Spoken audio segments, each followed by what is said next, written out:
सिया राम राम राम राम सिया राम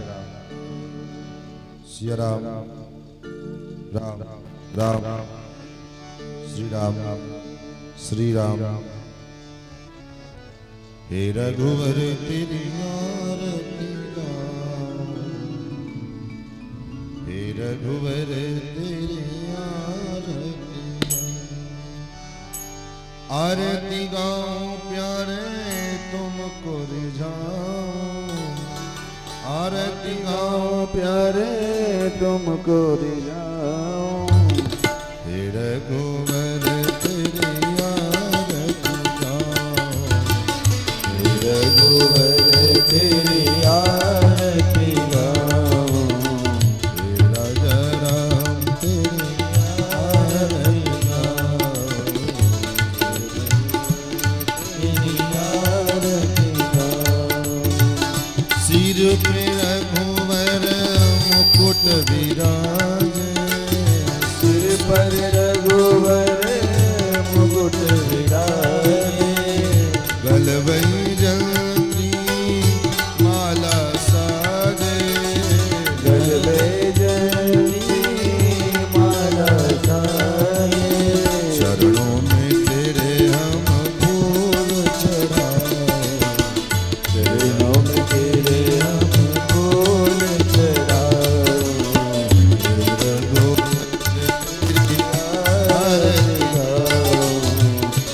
रघुवर तेरी आरती गाऊं, गाय सुहाग है जग जननी, बाएं सुहाग है जग जननी, चरण चापते है सुत अंजनी, चरण चापते है सुत अंजनी, मैं बलिहार तिहार जाऊं, रघुवर तेरी आरती गाऊं, रघुवर तेरी,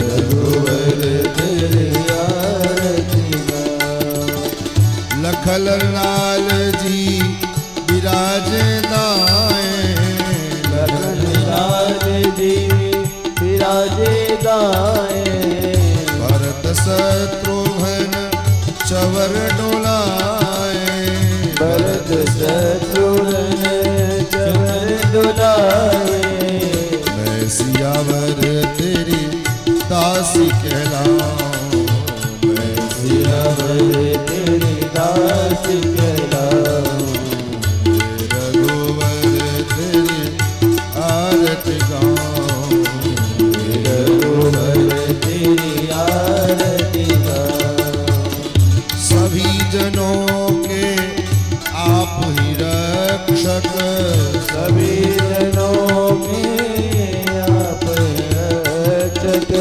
दूर करो दुख हे जग पालक, दूर करो दुख हे जग पालक, चरणों में तेरे शीश झुकाऊं, चरणों में तेरे शीश झुकाऊं, रघुवर तेरी आरती गाऊं, रघुवर तेरी आरती गाऊं, तेरी आरती गाऊं, तेरी आरती गाऊं, इदं आराधिक्यं समर्पयामि, जले शीतले कर्णम् आराधिक्य ग्रहणं पुष्पै देवाभिवन्दनं, हरि ओं यज्ञेन जगमयजन्त देवास्तानि धर्माणि प्रथमान्या, सन्नाते हनाकं महिमानः, सचन्त यत्र पूर्वे शाद्याः सन्ति देवाः, नानासुगन्धपुष्पाणि यथा कालोद्भवानि च, पुष्पाञ्जलिर्मया दत्ता गृहाण परमेश्वर, मंत्रपुष्पाञ्जलिं समर्पयामि, श्रीपुराणपुरुषोत्तमाय नमः, श्री सीतारामचन्द्राभ्यां नमः। बोलिए श्री सीता रामचंद्र भगवान की जय। जय जय श्री सीताराम। श्री राम राम राम राम श्री राम राम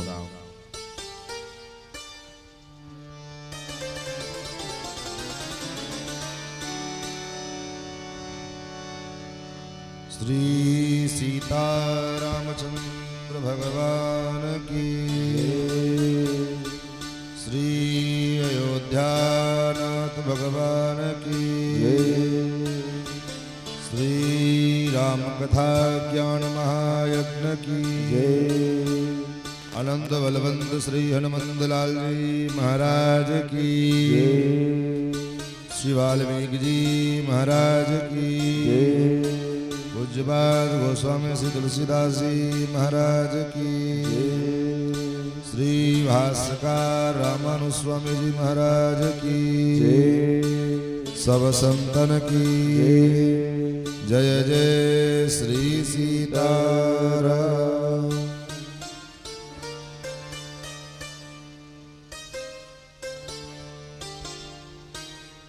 हरि ओम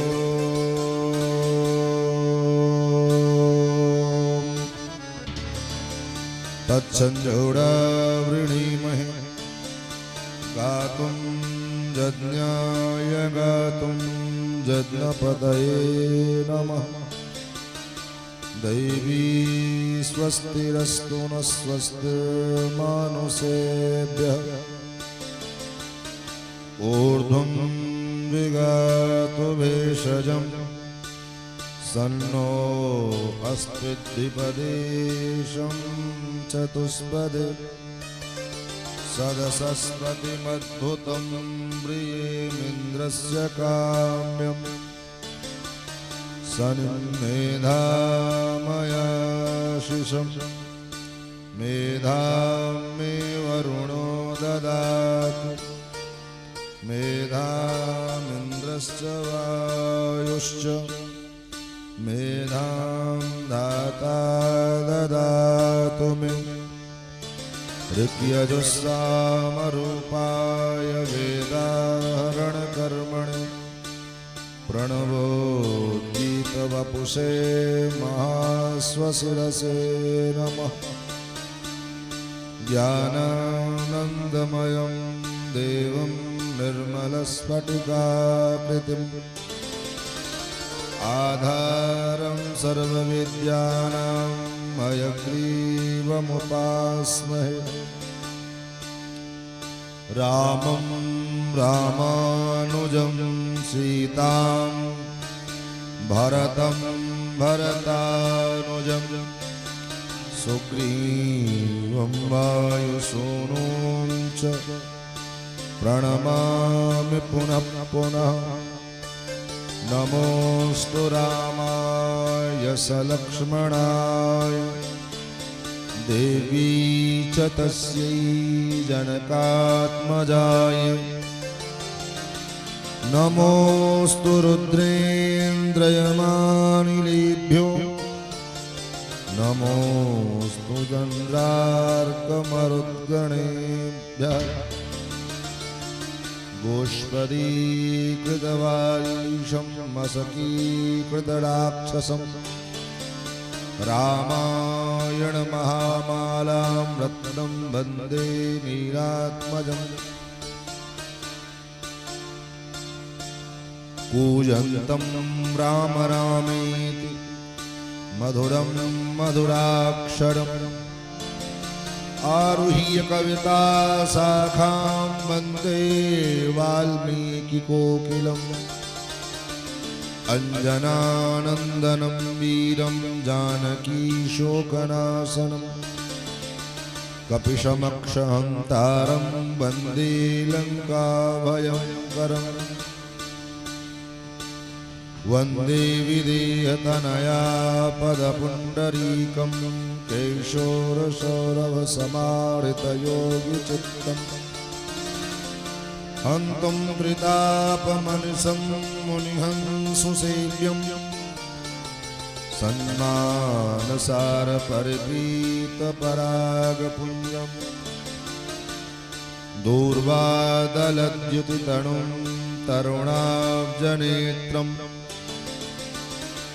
हेमाम्बरम्बर विभूषण भूषितांगं कंदर्पकोटिकमनीय किशोरमूर्तिं पूर्तिं मनोरथभुवां भज जानकीशम्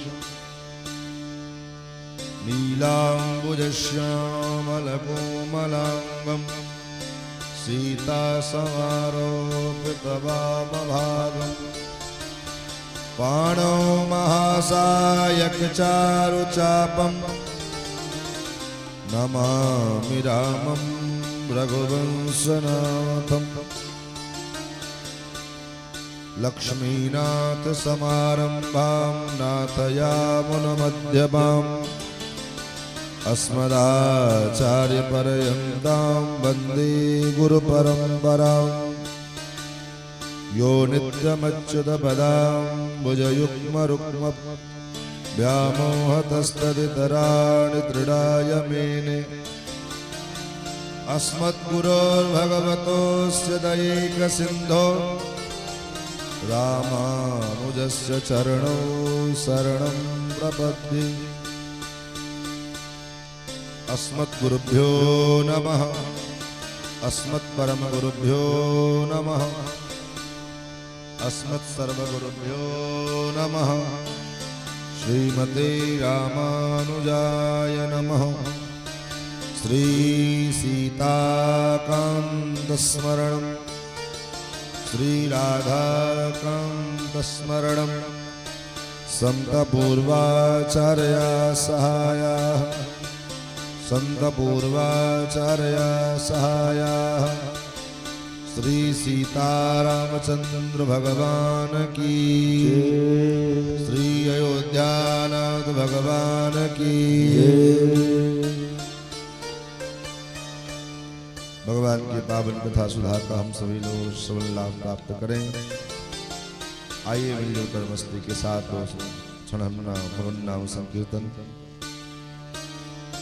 तत्पश्चात अपनी गतिमति के अनुसार भगवान के पावन मंगलमय गौरव गाथा का रसास्वादन सबल लाभ हम सभी लोग प्राप्त करें। रघु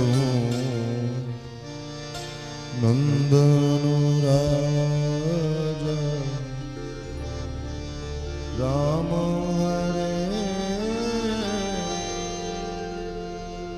सिया राम हरे सिया राम रघुनंदन राजा राम हरे सिया राम हरे सिया राम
सिया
भक्तवांछाकल्पतरु भक्तवत्सल शरणागत वत्सल सौशील्य वात्सल्य मार्दव आर्जव आदि गुणों के सुंदर भगवान नंदन नंदन श्याम सुंदर श्री कृष्णचंद्र जिनकी महती कृपा करुणा के फलस्वरूप हम और आप भगवान के पावन रसमयी चर्चा का रसास्वादन समास्वादन समन लाभ प्राप्त कर रहे हैं। उन्हीं की मंगलमयी प्रेरणा जो प्रत्येक वर्ष भगवान के पावन सानिध्य में ये चर्चा, ये वार्ता करने का शुभ अवसर प्राप्त होता है। श्री जानकी नवमी की पावन उपलक्ष्य में आज श्री किशोरी जी का, श्री जानकी जी का दिव्य प्राकट्य दिवस। जगदम्बा जहाँ अवतरी सोपुर बरन की जाय, उस धरती पर, उस भूमि पर हमारा आपका जन्म हुआ, जहाँ इस भूमि में, इस धरती ने अखिल कोट ब्रह्मांड नायकी सर्वेश्वरेश्वरी परम्बा जगदम्बा, जिनके भृगुणी कर जो है टेढ़ी करने मात्र से संपूर्ण सृष्टि का उत्थान,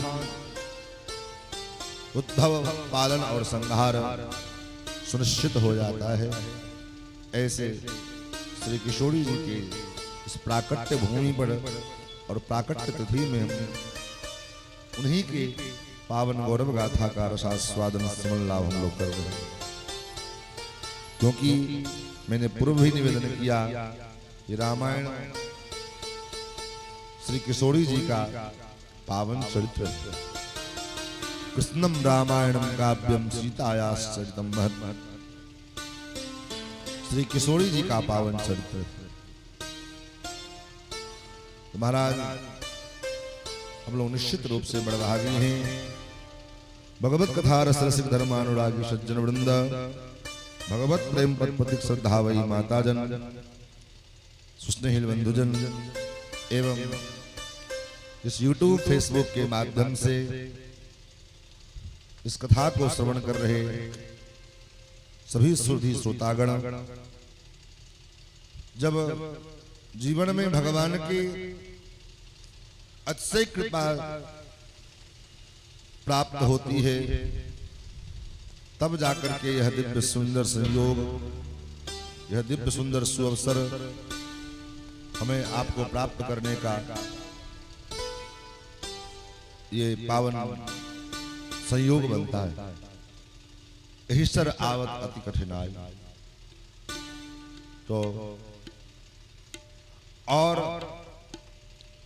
विशेष बात यह है कि गलत कार्य करने के लिए, कुमार्ग पर चलने के लिए कोई किसी प्रकार का कोई व्यवधान जीवन में नहीं आता, लेकिन सन्मार्ग पर चलने का हम जो प्रयास करें, सन्मार्ग पर जैसे चलने के लिए कदम बढ़ाएं, तो महाराज अनेक प्रकार की विघ्न बाधाएं हमारे जीवन में उपस्थित हो आती। महाराज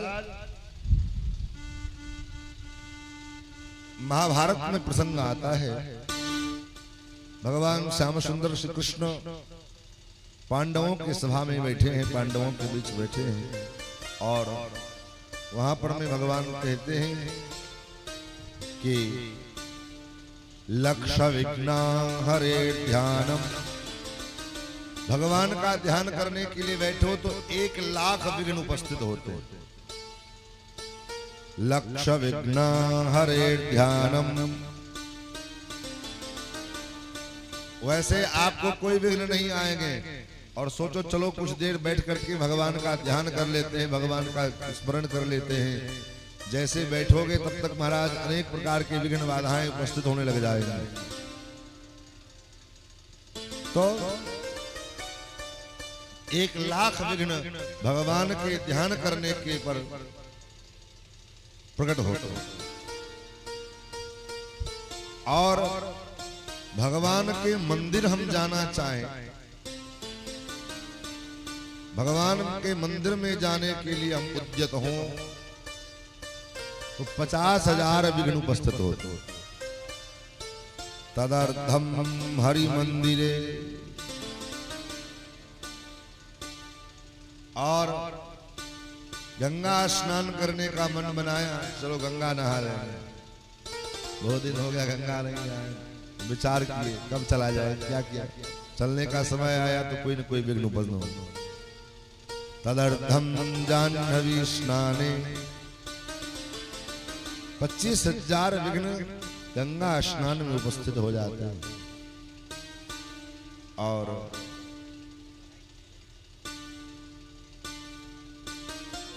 तदर्थम दान कर्म, 12,500 विघ्न दान कर्म में, दान करने के लिए हम चलते हैं, तो 12,500 विघ्न दान में आकर के विघ्न डालते हैं। दान करने का मन भी होगा तो कोई न कोई बात फिर मन में आ जाएगी, नहीं अभी कुछ दिन ऐसा कर, पहले बेटे का ब्याह कर लेते हैं, बेटे को लायक बना लेते हैं, तो भगवत संबंधी जो कार्य है, सन्मार्ग पर चलने वाले जितने कार्य हैं, सन्मार्ग की ओर जीव को जो है उन्मुख करने वाले जितने कार्य हैं, उन कार्य में अनेक प्रकार के विघ्न उपस्थित होते हैं। क्यों? क्योंकि जीव का स्वभाव है सन्मार्ग में वो ज्यादा विचार करता है, कुमार्ग में वो विचार नहीं करता है। कुमार्गगामी व्यक्ति, कुमार्ग पर चलने वाला व्यक्ति विचार नहीं करता। अगर वो विचार करने लग जाए तो फिर वो कुमार्ग करेगा ही क्यों? चोरी करने वाला, हत्या करने वाला, परस्त्री गमन करने वाला, ये सब काम करने वाले लोग अगर विचार करके काम करें तो पता लगा काम करेंगे नहीं करेंगे। क्योंकि जब ये मन में विचार आएगा तो विचार क्या कहेगा? बोले विचार यही कहेगा कि नहीं ये गलत है, इसको नहीं करना चाहिए। और इसलिए वो नहीं कर पाता। और सन्मार्ग पर चलने वाला व्यक्ति, जो अच्छा काम करने वाला व्यक्ति है, वो अच्छा काम करने वाला व्यक्ति बार बार विचार करता है, सोचता है क्या करें, करे कि ना करें, करने से क्या लाभ मिलेगा। हम पूजा करने चले तो उसमें 100 बार सोचते हैं। एक आदमी रोज सवेरे सवेरे पूजा करने मंदिर में जाए तो एक गांव का कोई ऐसा व्यक्ति रहा होगा खुराफात, तो हर काम के पीछे कोई ना कोई फायदा खोजता। उस दिन सवेरे सवेरे बेचारा श्रद्धालु भक्त को पूजा करने के लिए जा रहा था, तब तक वो सामने आ गया। कहाँ जा रहे? बोले पूजा करने के लिए। क्या फायदा? पूजा करने से क्या फायदा? अब वो बेचारा सोचे श्रद्धा से पूजा करने जाए, फायदा तो घर फायदा तो हम नहीं सोचते हैं। क्या करें, इससे पिंड कैसे छूटे? तब तक देखा कि वो थोड़ी देर बाद अपने फेंट से, कमर से तंबाकू की डिब्बी निकाला और हाथ पर धर के रगड़ने लगा। कहा इसको भी मौका मिल गया। बोले क्या है? बोले तंबाकू है, सुरती है। क्या करोगे? बोले खाएंगे। बोले इससे क्या फायदा? इससे क्या फायदा? अब वो चुप, सुरती का क्या फायदा? तो श्रद्धालु को मौका मिल गया, श्रद्धा पूजा जो करने जा रहा था, उसने कहा जब बिना फायदे के तुम तंबाकू खा सकते हो तो क्या हम बिना फायदे के भगवान की पूजा नहीं कर सकते? तुमको तंबाकू खाने में आनंद आता है, हमको पूजा करने में आनंद आता है। हम पूजा कर रहे, तुम अपना तंबाकू खाने में लगे ना। तो व्यक्ति का स्वभाव है। संसार में बहुत ऐसे काम होते हैं जो हम बिना सोचे समझे, बिना फायदा के करते हैं। तो कुछ काम भगवान के भी बिना फायदा के कर लें, क्या पत्ती है? हम कथा सुनने जा रहे हैं, बोले हाँ, बोले क्या फायदा? बोले आकर के तो देखो इसका फायदा और नुकसान क्या है। ये तो जो सुनने वाले हैं, जो सुनते हैं, जो सत्संगी हैं, उनको जाकर के पूछो कि इसका क्या फायदा है। ये बताने से नहीं पता चलेगा, ये तो अनुभव की चीज है। ये तो जाकर के तो देखो। कोई अपने वाणी के द्वारा आपको बताएगा, आपके पल्ले नहीं पड़ेगा, लेकिन स्वयं जब आप अनुभव करने का प्रयास करोगे तो उसका लाभ देखो, कुछ न कुछ मिलेगा। तो महाराज बिना विघ्न के, बिना किसी प्रकार के कोई जो है बाधा के हम भगवान की कथा में पहुंच रहे हैं और कथा सुन रहे हैं। ये निश्चित रूप से भगवान की ही कृपा का परिणाम है। कल तक की चर्चा में हम सभी लोगों ने श्रवण किया, भगवान अयोध्या वासियों को छोड़ करके रात्रि में सोते हुए सवेरे वहां से निकल पड़े और श्रृंगवेरपुर पधारे। महाराज श्रृंगवेरपुर में निषाद राज गुह ने तो भगवान के मित्र हैं। गुरुकुल में महाराज निषाद राज मित्र भी पढ़ने जाते पढ़ते भगवान के स्वागत के लिए फल फूल आदि लेकर के खड़े हैं। जब भगवान पधारे तो निषाद राज गुह ने साष्टांग दंडवत प्रणाम और प्रणाम किया। भगवान ने बड़े स्नेह से हृदय से निषाद राज गुह को लगाया और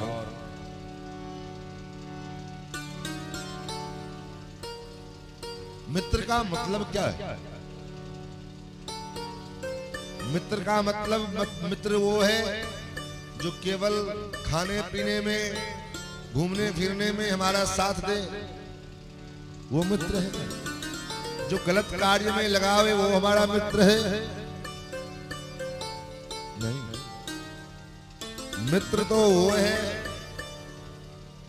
जो हमारे सुख में नहीं अपितु हमारे दुख में हमारे साथ खड़ा हो।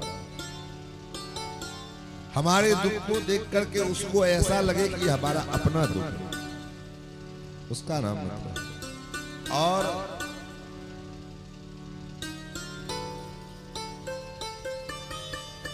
सन्मार्ग पर लगाने वाला हो।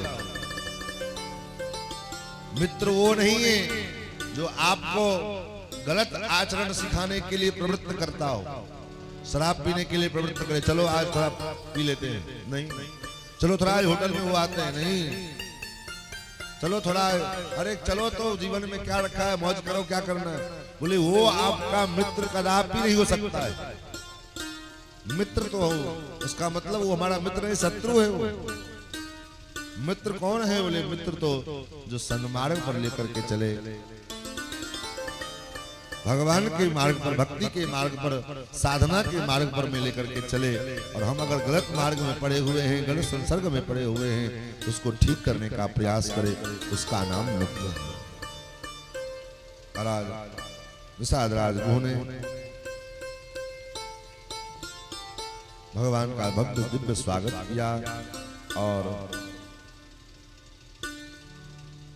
भगवान रात्रि विश्राम किया। निषाद राज गुह ने भगवान से कहा चलिए हमारे घर। भगवान ने कहा मैया का आदेश है, तापस वेश विशेष उदासी, इसलिए हम किसी गांव में किसी नगर में नहीं जा सकते। फिर तो वहीं पर में एक वृक्ष के नीचे कुश और साथरी कंग जो है का आसन लगाया, चटाई बना करके, और भगवान वहीं निवास किया। गुह सवार साथरी दसाई, कुश किसलय में मृदुल सुहाई। सिय सुमंत्र भ्राता सहित, कंदमूल फल खाए। शयन कीन रघुवंश मनि, पाय पलोटत भाई। महाराज भगवान विश्राम किए। भैया लक्ष्मण ठाकुर जी के चरण दबा रहे, और जब भगवान चरण दबाते दबाते भगवान को नींद आ गई, ठाकुर जी सो गए। तब थोड़ी दूर हट करके वीरासन लगाए, धनुष बाण हाथ में लिए और बैठ करके पहरेदारी करेंगे। जाग करके चारों तरफ चौकन्ने होकर के रक्षा की। उसी समय निषाद राज गुह ने लक्ष्मण जी के पास और लक्ष्मण जी से उपदेश ग्रहण किया। बड़ा सुंदर उपदेश। पहले तो निषाद राज ने कहा कि महारानी कैकेयी ने ये ठीक नहीं किया।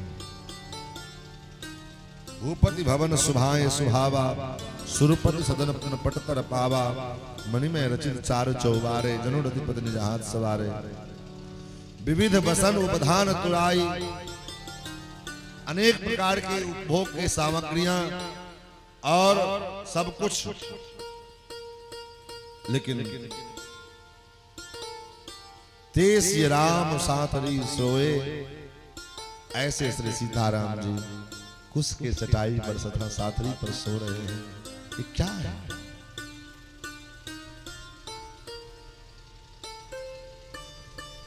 महाराज सिय रघुवीर की कारण जोगी, क्या श्री सीताराम जी बन के योग्य हैं? श्री किशोरी जी कितनी कोमल है, इस पर जरा विचार करें। दुनिया में सबसे अधिक कोमल क्या है? कमल।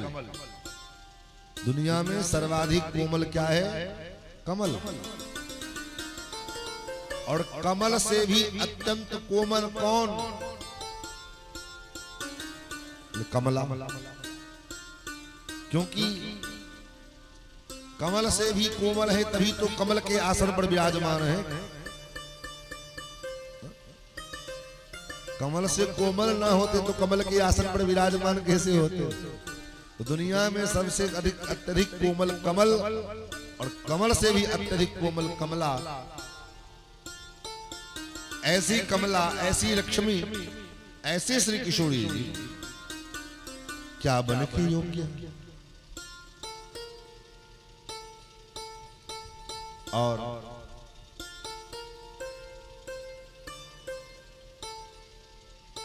महाराज ये भी नहीं कि चलो कोई अपराध किए हो इसलिए वन में आए। महाराज राम जी के प्रति संपूर्ण अयोध्यावासी इतने समर्पित थे, इतने समर्पित थे। अरे महाराज मनुष्यों की कौन कहे, यहां तक कि पशु भी राम जी के वियोग में, जास वियोग विकल पशु ऐसे, जिसके वियोग में अयोध्या के पशु न घास चरते हैं न भोजन करते हैं, न पानी पीते हैं। ऐसे भगवान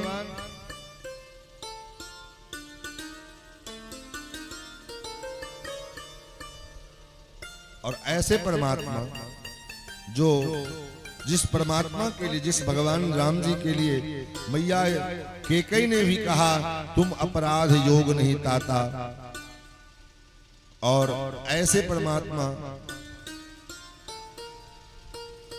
आज इस वन में घूम रहे हैं।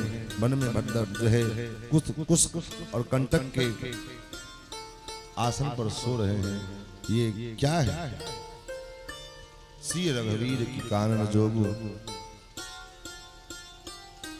एक चक्रवर्ती सम्राट के राज बुला रहे हैं, और एक मिथिलेश नंदनी है जिन्होंने कभी नंगे पांव भूमि पर पैर नहीं रखा। ऐसे श्री सीताराम जी क्या वन के योग्य?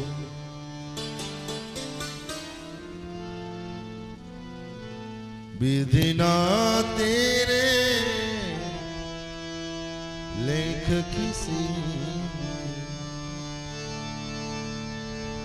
समझ न आए हैं, विधि ना तेरे लेख किसी समझ न आए,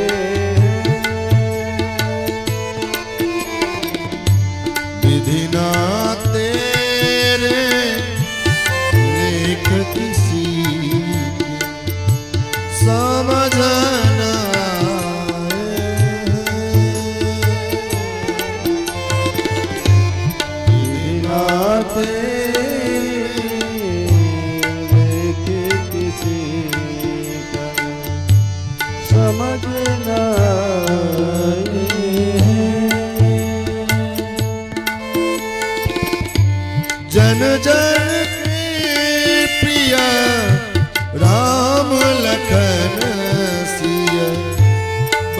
को जात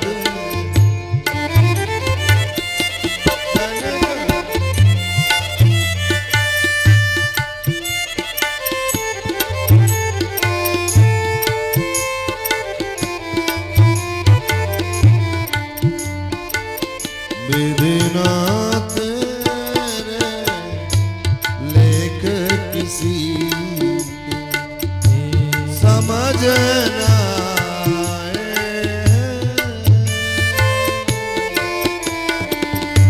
बिना तेरे लेख किसी के समझ न आए।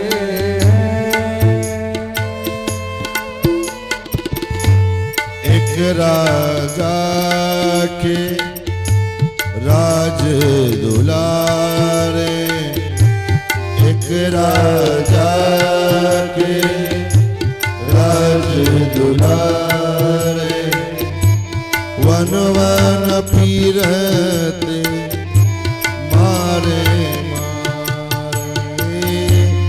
एक राजा के राज दुलारे, वन वन फिरे मारे मारे।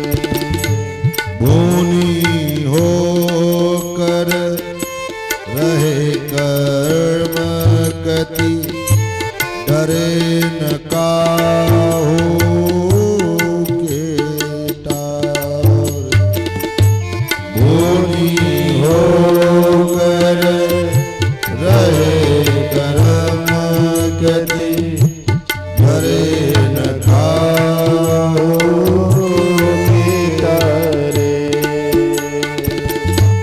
सबको कष्ट मिटाने वाला, सबके कष्ट मिटाने वाले, सबको कष्ट मिटाने वाले, सबके कष्ट मिटाने वाले। कष्ट उठाते हैं जन गण के प्रिय, राम लखन सिय बन को डरते। जन जन विधिना तेरे लेख किसी, विधिना तेरे लेख किसी लेख किसी लेख किसी। निषाद राज को कहते हैं पिता जनक जग विदित प्रभाव, ससुर सुरेश सखा रघुराव। इनके पिता महाराज मिथिला नरेश जनक, ससुर चक्रवर्ती सम्राट महाराज दशरथ, और ऐसे श्री किशोरी जी। रामचंद्र जैसे पति, रामचंद्र पति सो वैदेही सोवत मही।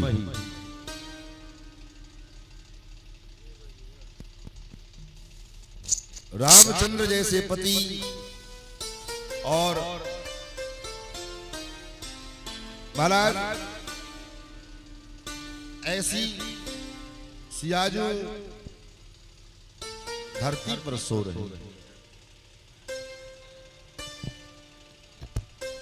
सिय रघुवीर की कानन जोगो, कर्म प्रधान सत्य कहलो।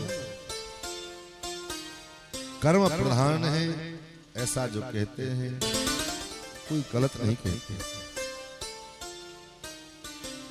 के कई नंदन मंदमति, कठिन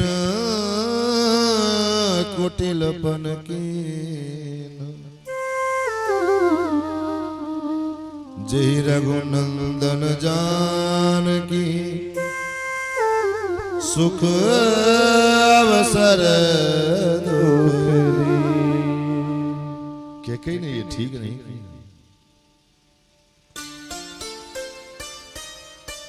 के कई सूर्य वंश के लिए कुल्हाड़ी बन गई, जिन्होंने इनके अंदर ऐसा कुमत उत्पन्न हुआ। मैंने कल निवेदन किया था ना, सुमति कुमति सबके उड़ रहे, और केकई के अंदर के कुमत रूपी कुसंग को, कुमति रूपी जो है कुमति को किसने जगाया?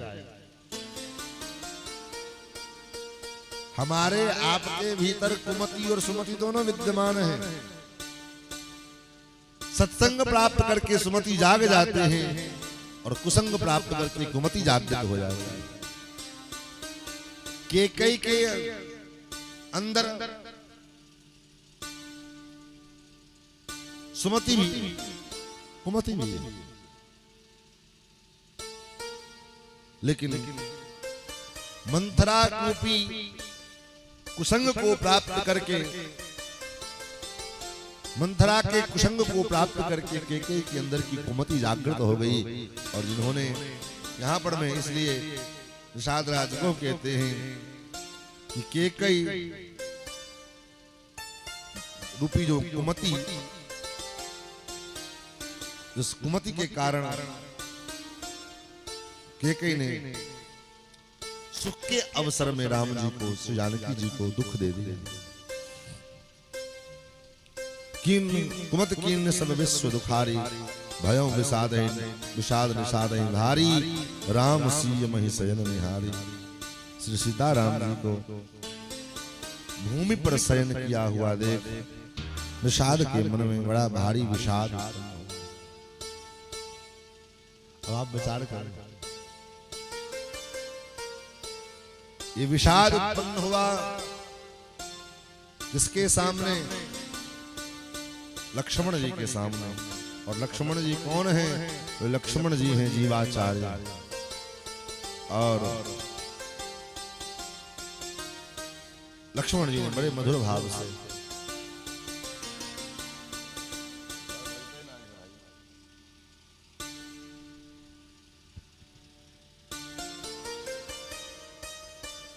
निषाद राजगुरु ने लक्ष्मण जी के सामने अपने विषाद को उत्पन्न किया। बोले लखन मधुर मृदुबानी। लक्ष्मण जी ने निषाद राज को बड़ा सुंदर उपदेश किया। निषाद राज से भगवान लक्ष्मण लाल जी कहते हैं, भैया संसार में कोई किसी को सुख अथवा दुख नहीं देता, सब अपने अपने कर्मों का फल भोग। हमको सोचते हैं कि अरे उसने मुझे ये देख दुख दे दिया, कोई किसी को क्या दुख देगा, कब किसको कितना, किसके माध्यम से सुख मिलना है, कितना दुख मिलना है, ये पूर्व से निर्धारित करके रखा गया है। लक्ष्मण जी कहते हैं, भैया जैसे सपने होय बिखार निपरंक नागपति होय, जागे लाभ नहान कछु तुम प्रपंच जिए जोय। कोई स्वप्न में राजा बन जाए अथवा कोई भिखार बन जाए, लेकिन जागने पर तो कहीं कुछ नहीं मिले। उसी प्रकार संसार में हम लोग भी स्वप्न देख रहे हैं, और जैसे स्वप्न में हम देखते हैं तो स्वप्न में जो सुख अथवा दुख का अनुभव होता है, जब तक नींद न खुले तब तक उस अनुभव को, उस सुख अथवा दुख मतलब यथार्थ प्रतीत होता है। जब नींद खुल जाए तो बात अलग है, तब देख नींद खुला तो कहीं कुछ नहीं, न राजा है, न रंग है, न कोई सुख है, न कोई दुख है, हम तो बिस्तर पे लेटे हैं। लेकिन जब तक नींद नहीं खुली है तब तक वो जो घटना है, जो स्वप्न में घटित हो रहा है, वो यथार्थ प्रतीत होता है, उसका अनुभव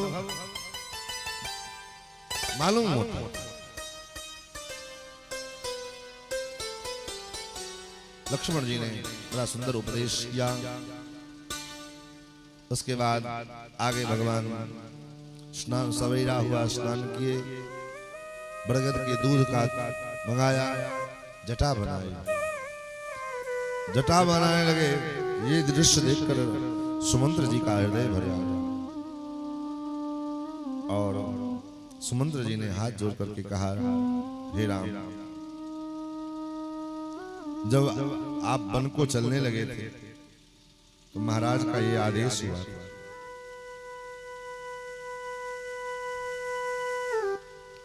कि वन के दृश्य को दिखाना, और जब वन के दृश्य को देख करके मन में भय उत्पन्न हो जाएगा, डर जाएंगे, तब जो है इनको लेकर के वापस चले आना। और आप जटा बना लिए। फिर तो राम जी ने धर्म का बड़ा सुंदर उपदेश किया। हे मंत्र ही राम उठाय प्रबोधा, तात धर्म मत तुम सब शोधा, सविदधीच हरिचंदन रेशा, सहे धर्म हित कोटि कलेशा। ये तात, धर्म के मार्ग पर जब तक शरीर में कोई क्लेश न हो, कष्ट न हो, तब तक धर्म का पालन का कोई मतलब नहीं है। अब आजकल बात ये परिभाषा चेंज हो गया। लोग कहेंगे पहले आत्मा तब न परमात्मा। ये कौन सा धर्म है, शरीर को सुखा लो, ये कर लो, वो कर लो। नहीं, ये बात सही है। शरीर माध्यम खलु धर्म साधनम, लेकिन धर्म को निमित्त मान करके शरीर को जो अनुकूल चाहिए, जो अनुकूल है, वो चीज उसको ना मिले, बल्कि धर्म के अनुकूल जो कार्य हो करें, इसी का नाम तो तपस्या है, इसी का नाम तो साधना है।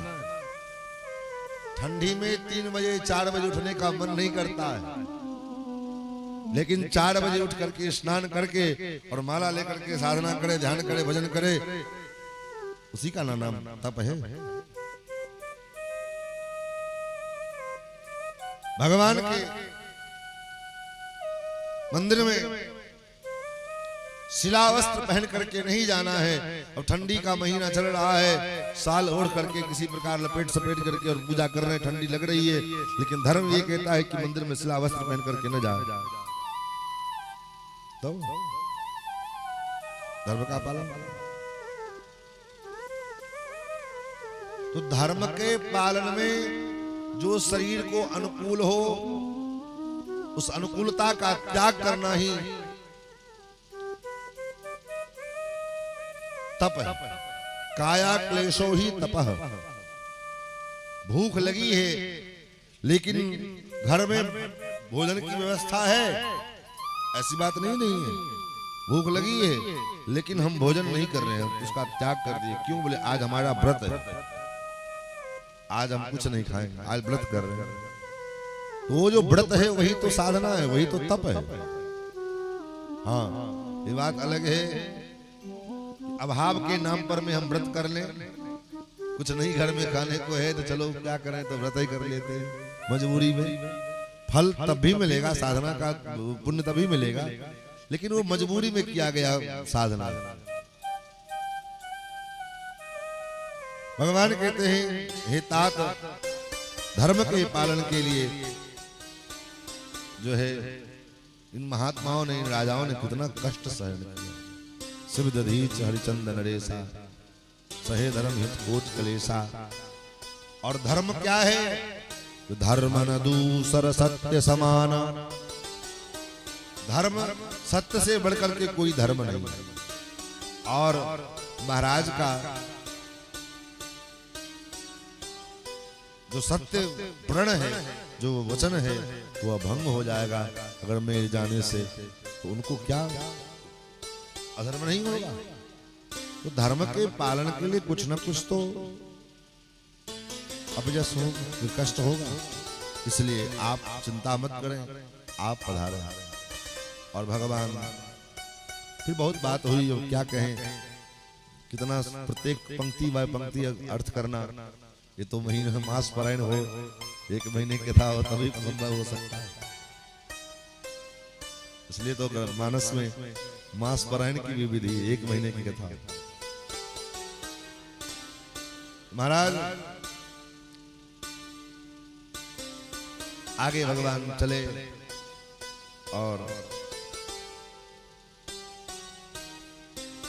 बार बार सुमंत्र जी को भेज रहे हैं, लेकिन सुमंत्र जी जा नहीं रहे, वहीं बैठे। कैसे जाएं? घोड़े पर बैठते हैं, घोड़ा चलने को तैयार नहीं है राम जी को छोड़ करके। निषाद राज ने देखा जिस राम जी के कारण, जिस राम जी के प्रेम में ये घोड़े राम जी को छोड़ना नहीं चाह रहे हैं। जास योग फल पशु ऐसे, प्रजा मात पितु जिये ही कैसे, बरबस राम सुमंत्र पठाए। लेकिन सुमंत्र जी गंगा के किनारे से चले आए और निषाद राज को के यहाँ रुक, जहाँ रात्रि में भगवान विश्राम किए। और इधर आगे बढ़े भगवान गंगा किनारे में आए, गंगा किनारे में आए। भगवान को जाना था,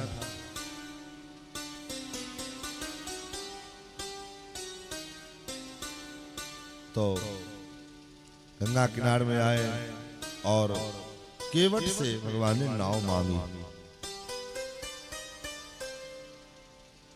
मांगी नाव केवट आना, मांगी नाव केवट आना, मांगी नावना केवट आना, मांगी नाव केवट आना, मांगी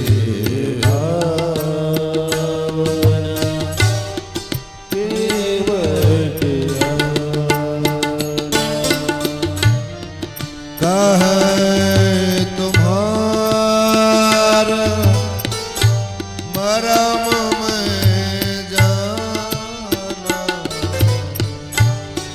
कहे तुम्हारा मरम में जाना, कहे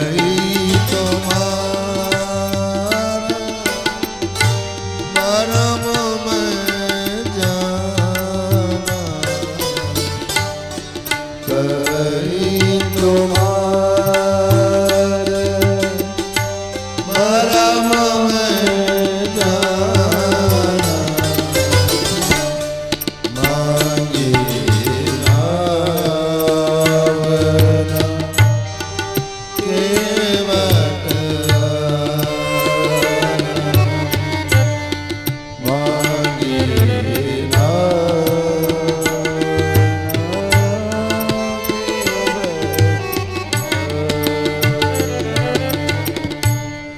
मांगी नाव न केवट आना, मांगा मांगी। आप विचार करें, केवट नहीं आए, क्यों नहीं आए? केवट ने काम जान गए, तुम्हारे आपको जान रहे हैं। क्यों? केवट ने मन ही मन ऐसा विचार किया कि श्रमिक के श्रम का और ऐसा व्यवहार करते जैसे मानो उसको हम, उसके ऊपर हम एहसान कर रहे हैं। एक आदमी एक रिक्शे वाले से कहा, क्यों स्टेशन जाओगे? बोले हाँ जाएंगे। तो बोले जाओ। महाराज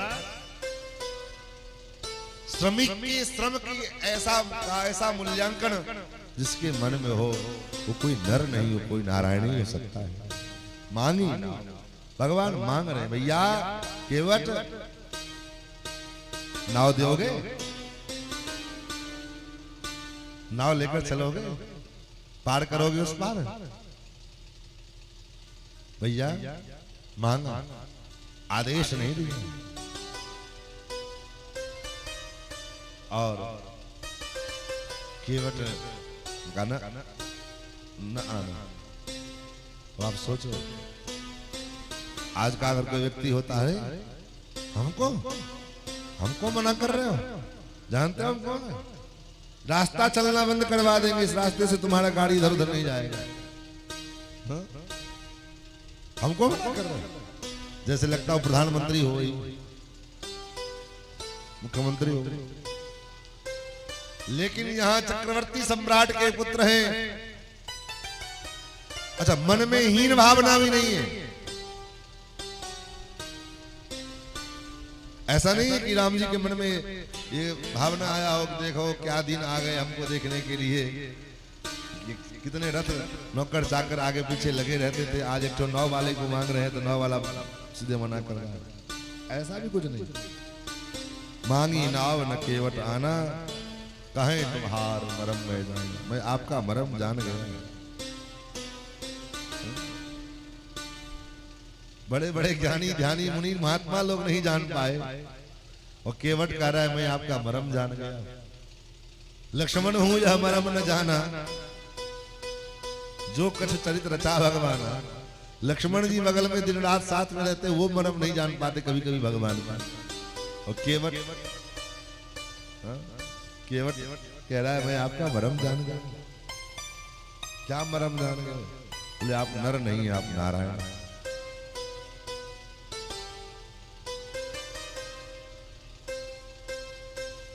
तो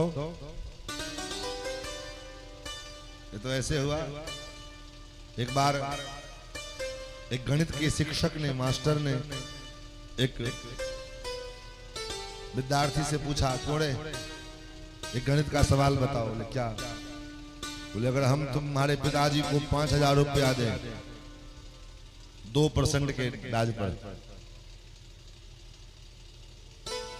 हम तुम्हारे पिताजी को 5,000 रुपया 2% के ब्याज पर दे, 2 रुपए के दर से, 5 महीने में बाद तुम्हारे पिताजी मुझको कितना रुपया लौटाएंगे? जोड़ के बता। विद्यार्थी ने कहा 1 नया पैसा नहीं। गुरुजी ने कहा, शिक्षक ने कहा, 1 थप्पड़ लगाया। क्यों रे, गणित नहीं जानता है? इतना पढ़ाया लिखाया सब बेकार हो गया? विद्यार्थी ने कहा, सर गणित तो मैं जानता हूं, लेकिन आप मेरे बाप को नहीं जानते हैं। उसने जिसका आज तक लिया उसका 1 पैसा किसी का दिया जो आपका देगा? आप मेरे बाप को नहीं जानते। तो महाराज केवट कह रहा है कि मैं आपको जान गया हूं, जानता हूं आपको। बड़े बड़े योगिंद्र मुनिंद्र मलात्मा विमलात्मा सिद्धात्मा जिस परमात्मा को नहीं जान पाए, वेद जिसका गुणगान करते करते नेति नेति कहने का निरूपा, न इति कहते कहते वेद थक गए, हार गए, सरेंडर कर गए। और उस परमात्मा के लिए केवट कह रहा है मैं आपको जानता हूं। महाराज मांगी नावन केवट आना, कहीं तुम्हारा मरम में जाना। मांगी नाव। और क्या चाहते हैं?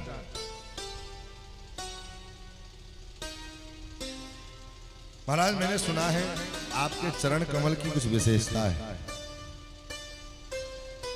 बोले क्या विशेषता है? बोले मैंने सुना है कि आपके चरण कमल के रज में ऐसी विशेषता है कि पत्थर को नारी बना दे। पत्थर से नारी बन गई अहिल्या। छुअत शिला वही नारी सुहाई।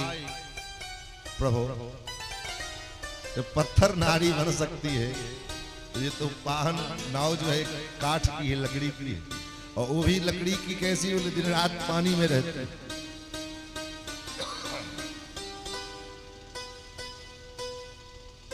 अब विचार करो, जिस परमात्मा को प्राप्त करने के लिए बड़े बड़े योगेंद्र मुनीन्द्र विमलात्मा विमलात्मा सिद्धात्मा दिन रात चिंतन करते रहते हैं, ध्यान करते रहते हैं, फिर भी परमात्मा की प्राप्ति नहीं हो पाती। और आज केवट के द्वार पर, केवट के घाट पर भगवान पहुंचे हैं, पधारे हैं स्वयं चल करके, और उनसे नाव मांग रहे हैं और केवट मना कर रहा है। कारण क्या है? कारण एक है, केवट कहां नाव चलाता है? गंगा जी। और उस नाव के जो है द्वारा अपने परिवार का भरण पोषण करता है। उस नाव को चलाने से जो अर्थ मिलते हैं, उस अर्थ के द्वारा अपने परिवार का भरण पोषण करता है।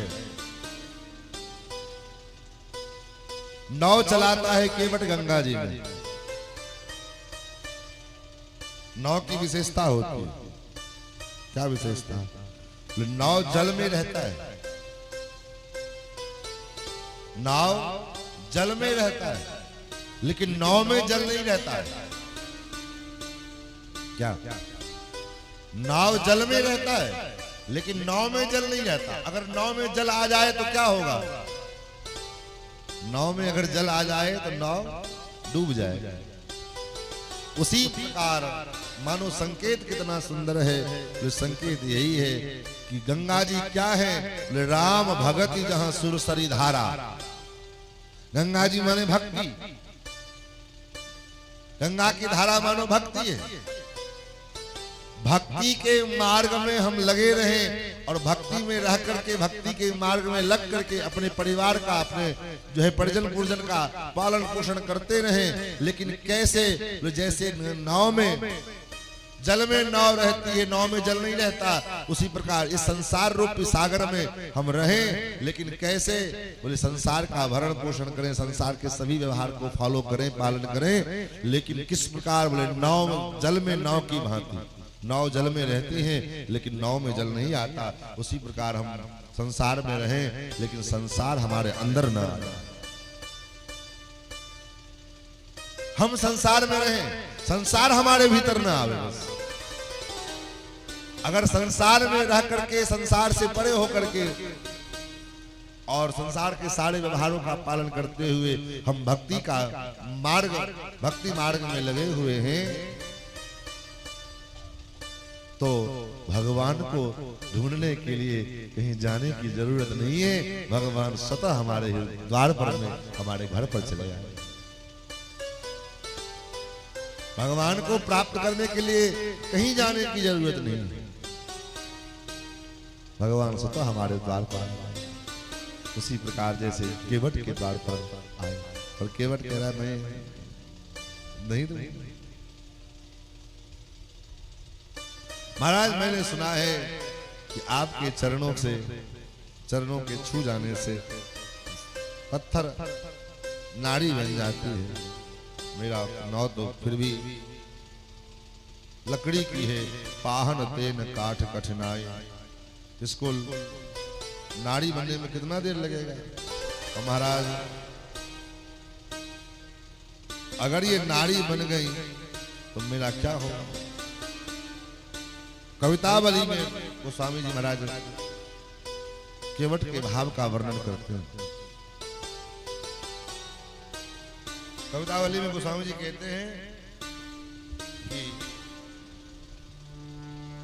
केवट ने भगवान से प्रार्थना की, प्रभु पात भरी सहरी सकल सूत बारे केवट जाति कछु वेद न पढ़ाई हो। केवट की जाति कछु वेद न पढ़ाई हो।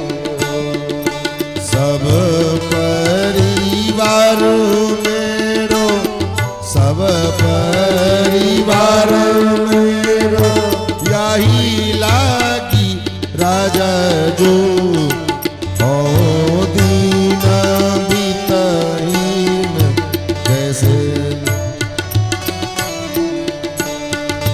हो दीन बितहीन दूसरी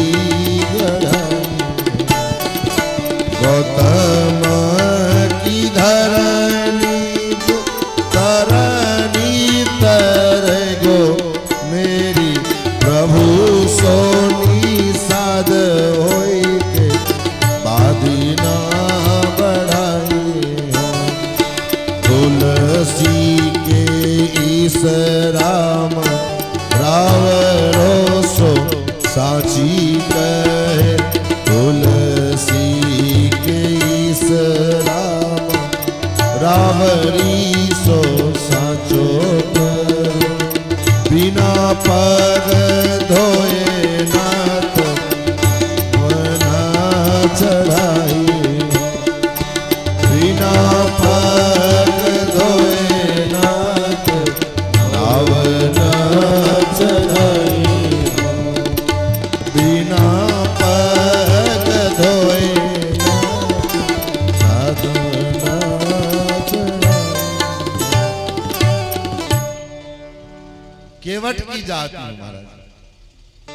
हे नाथ, मैं अपने बच्चों को न वेद पढ़ा सकता न और कोई साधन हमारे पास कमाने का नहीं है। जल से ही हमारा जीवन चलता है। जल में नाव चलाओ, मछली पालन करो, ये करो, इसी से हमारा काम चलता है। और आप अगर ये नाव में बैठेंगे और मेरी ये नाव कहीं नाड़ी बन गई तो महाराज उतनी पैसा भी हमारे पास नहीं है कि दूसरा नाव में बनवा लो। हों बित दीन बित्तहीन कैसे दूसरी गढ़ाई। और प्रभु हे राजा जी, मेरे सब परिवार का भरण पोषण इसी नाव से चलता है और अगर ये नाव गायब हो गई तो फिर क्या होगा आप ही बताओ। मैं अपने परिवार का भरण पोषण कैसे करूंगा महाराज। इसलिए हे प्रभु, मैं आपको बिना चरण धुआए नहीं चढ़ने दूंगा। प्रभु यही प्रतिपालूं सब परिवारों, नहीं जानूं कछु और कबार। और दूसरा कोई उपाय मेरे पास में नहीं है अपने जीविका का, अपने भरण पोषण का। इसलिए हे नाथ, आप कृपा करें और आपको अगर पार जाना चाहते हो, आपको पार जाना है तो बिना पैर धुलाए आपको नहीं जा पाओगे।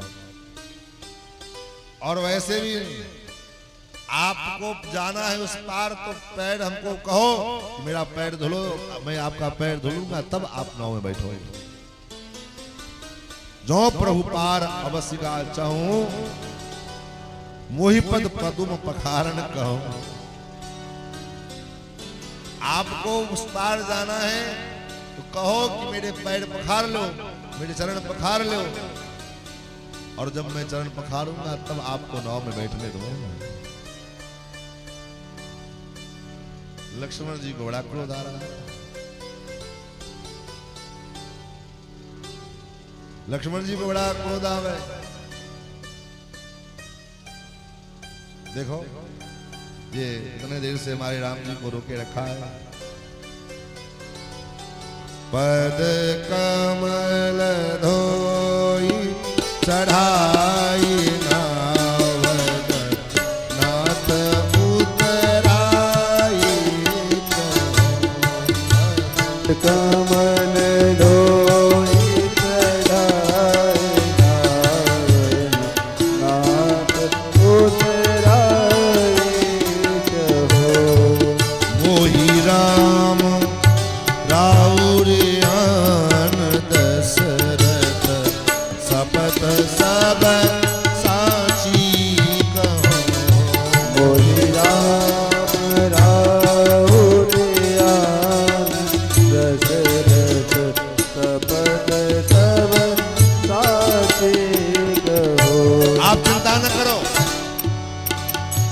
आपको मैं पार उतारूंगा।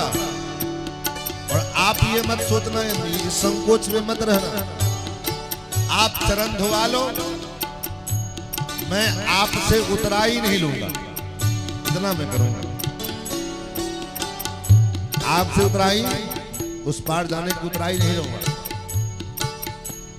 मानो राम जी ने पूछा इस बात की क्या गारंटी है कि रथ में बिठा कर, नाव में बिठा करके अब बीच में ले जाओ, उसके बाद को उतराई दो, तब हम पार करेंगे।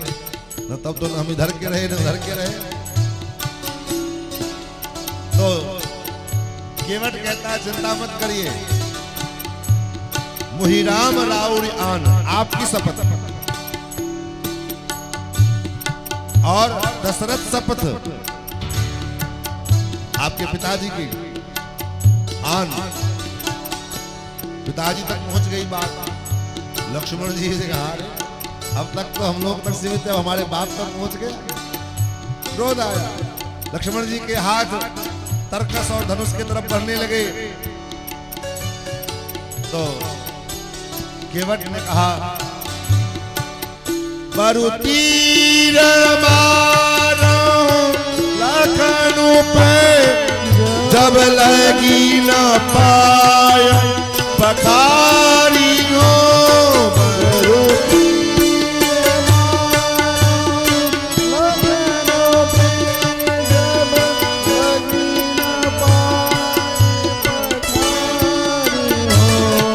बरु तीर मारो लखनऊ पे, जब लगी न पाय पखारियों।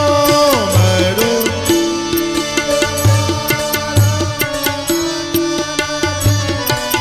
जब लगी न पाय पखारियों, तब लगी न तुलसी दास नाथ, कृपाल पार उतारियों।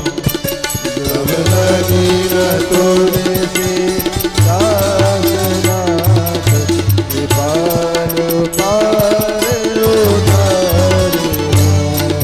जब लगी न तुलसी दास नाथ, कृपाल पार उतारियों। तब लगी न तुलसी दास नाथ, कृपाल पार उतारियों। कृपाल पार उतारियों। महाराज आपकी शपथ मैं आपको एक रुपया उतराई नहीं लूंगा, लेकिन हाँ पैर धुलाने पड़ेगा। दशरथ केवट ऐसा क्यों कह रहा है? केवट ने विचार किया कि ये राम जी अयोध्या से चले हैं, दुखी हैं, तो कुछ ऐसा करो हमारे प्रभु प्रसन्न हो जाओ। क्योंकि भक्त की प्रत्येक करने का उद्देश्य तो यही होता है कि हमारा परमात्मा, हमारे प्रभु प्रसन्न हो। कुछ ऐसा करो जो उनका दुख है वो कम होकर के कोई प्रसन्नता में ये मुस्कुराते रहे। इसलिए तो कहा गोस्वामी जी ने, सुन के बट के बैन प्रेम लपेटे, अटपटे भीसे करुणा। भगवान खिलखिला करके मुस्कुराओ। केवट कहता है आपको पार जाना है तो ये कहना पड़ेगा। राम जी ने कहा कोई और उपाय? कोई उपाय है? यहाँ से कुछ दूर कम पानी है, कमर भर पानी है, आप पार जा सकते हैं तो चलो दिखा दो। बोले अच्छा, इस समय हमारा धंधा का समय चल रहा है, इस समय लोग आ जा रहे हैं और आप क्या चाहते हो? अपने धंधे पर लात मार रहे हैं। अगर आपको दिखाने के लिए गया और किसी ने देख लिया और रास्ता, तब फिर हमारी नाव में काहे के लिए कोई बैठेगा? कम पानी है, सबको महाराज जाने का रास्ता मिल जाएगा। इसलिए आपको अगर वो रास्ता देखना है तो अभी बैठो शाम तक। शाम को जब फ्री होंगे तब जो है, जब लोग नहीं रहेंगे तो आपको हम रास्ता दिखा देंगे, तो फिर रात में चले जाना अपना। नहीं रात में तो कल सवेरे चले जाना। केवट सोचता है कि रोक तो कोई इनको कोई नहीं पाया। मिथिला गए, मिथिला के लोगों ने भी इनको रोक नहीं पाया। अयोध्या आए, अयोध्या में लोग रोकते रह गए लेकिन ये रुके नहीं वहां पर। तो रुकेंगे तो ये यहां भी नहीं, लेकिन जितना ही देर है कम से कम उतने देर इनका मुखमंडल का दर्शन हो जाए, इनका मुखारबिंद का दर्शन हो जाए, मुखारबिंद के दर्शन का लाभ मिलता रहे। इसलिए केवट कहता है जो प्रभु पार अवश्य का चाहूं, आपको पार जाना है तो महाराज पैर धोना पड़ेगा। कहो आप। बड़ो तीर मारे लखन पे जब लगी न पाए पथारी। किसी ने कहा अभी कुछ देर पहले तो पदुम पराग बोल रहे थे, वही पद पदुम पराग पखारन कहूं, चरण कमल कह रहे थे, अब पाई पड़ में आ गए। तो किसी कवि ने कहा, महापुरुष ने कहा, देखो जिसका जो शब्द है, जिसका जो अभ्यास है ना, जो नैसर्गिक भाषा, बनावटी भाषा के चक्कर में जब हम पढ़ेंगे तो कहीं न कहीं वो उजागर हो जाता है। बुंदेलखंड में है को हौ कहते, हौ है को हौ, जैसे कि ये काम ये चीज है, हौ हौ मानो हौ। बुंदेलखंडी में हौ कहते। एक आदमी गया, पढ़ा लिखा था, गांव में उसको सुंदर नगर जाना था।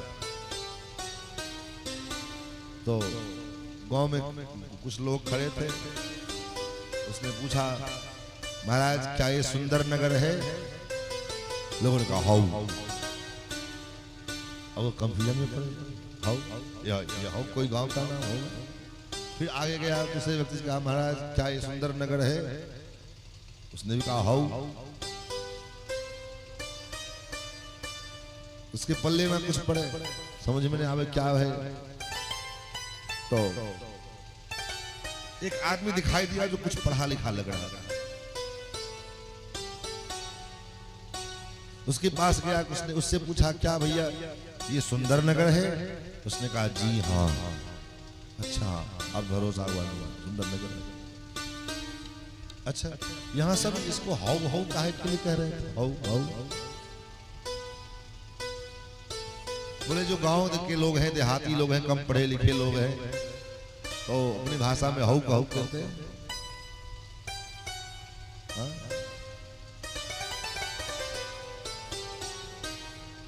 कम पढ़े लिखे लोग हैं इसलिए हाउ हाउ कहते हैं। तो उसने पूछा क्या आप पढ़े लिखे हैं? तो उसके मुंह से निकल गया हाउ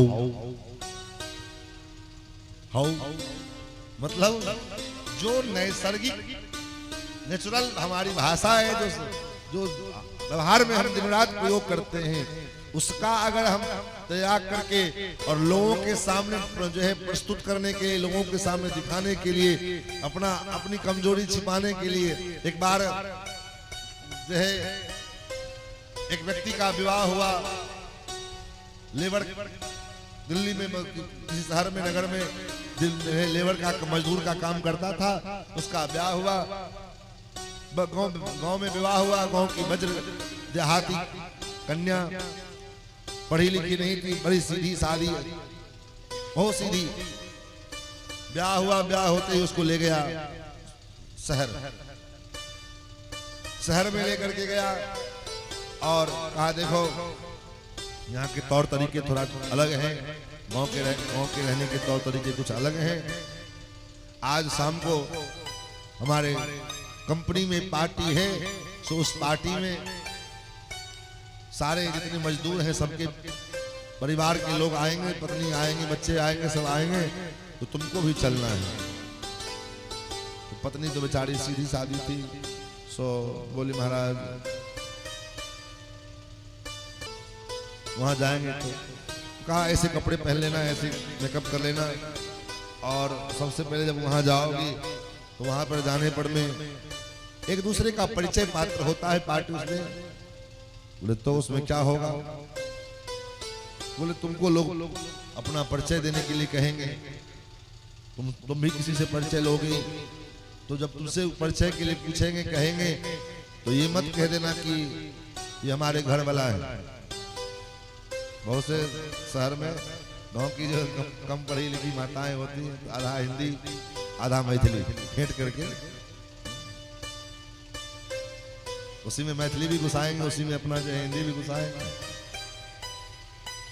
एक बार हम ट्रेन में जाते रही एक बेर, तो अहिना कोनो जनानी प्रयागराज के सबके घटना है, सीट लो झगड़ा भे गेलै, झगड़ा भे गेलै तो महाराज लेडी जनानी अपना थोड़ा समझाती बेचारी, है तोरा बुझने नहीं आता है, तो वो सीट ला इतना झगड़ा करता है। उनका गप सुन हंसियो लागे और नीको लागे, थोड़ा बुझने नहीं आता है, एक सीट ले इतना झगड़ा करता है। सीट लेके कहूँ जाएगा, सीट इतना ही रहेगा, हम तुम उतर जाएगा, सीट इतना ही रहेगा। तो महाराज गाँव की भाषा उसने समझाया, देखो सवेरे से सब पार्टी में जाना तो वहां पर में परिचय देना, इंट्रोडक्शन होगा, इंट्रोडक्शन में जो है ये मत कह देना कि हमारे हम इनकी घर वाली हैं और ये हमारे घर वाला है। तुम क्या कहेंगे, क्या कहा जाए? बोले कहना ये हमारे हस्बैंड है, मैं इनकी वाइफ हूं। ठीक है। अब वो बेचारी पढ़ी लिखी कम थी, सवेरे से अभ्यास करने का काम शुरू किया, हस्बैंड वाइफ रटना शुरू किया, हस्बैंड वाइफ हस्बैंड वाइफ। जो नैसर्गिक जो नेचुरली जिसका पढ़ करके जो आए हो उसमें और बढ़ावटी में तो अंतर हो ही जाएगा। जब वो गई पार्टी में तो पार्टी में उतने बड़े बड़े लोग सबको देख करके उसको वहां गए, जीवन में पहली बार शहर की किसी पार्टी में गई तो देखा सो नर्वस हो गई, उसकी बुद्धि काम न करे। लोग इधर उधर घूम रहे थे, अब पार्टी लोग एक दूसरे का परिचय दे रहे थे, सब परिचय बात हो रहा था।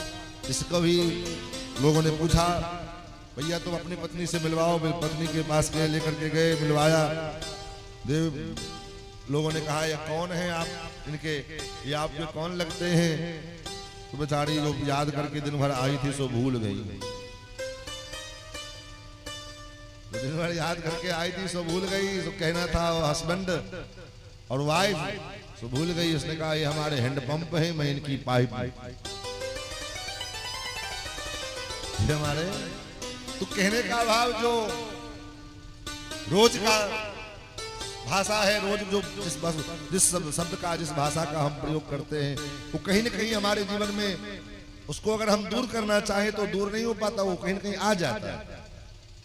आप दुनिया के किसी कोने में चले जाओ, आपके बोली से आपके पहचान जो है भाषा बोलने के लहजे से पता चल जाएगा। लोग बोल देते महाराज क्या आप बिहार से हो? हाँ। क्यों? आपके बोलने से पता चल जाएगा। तो जहाँ का जो मातृभाषा है, जहाँ का जो बोलने का लहजा है, जो तरीका है, उससे पता चल जाता है। तो केवट उस समय बोल तो दिया कि पद कमल धोए बिना आपको, लेकिन अब बोले जब लगी न पाए पठारी हो, जब तक आपके पैर नहीं धो लूंगा तब तक जो है पार नहीं आ पाऊंगा। और आपको जाना है तो आप कहो, बोले तो कहना क्या है लाल, जाओ धुल लो। नहीं, आपको कहना पड़ेगा। बोले क्यों हमसे कहलवा रहे हो कि हम कोई अपने पैर धुलाने के लिए कोई किसी से कहता है?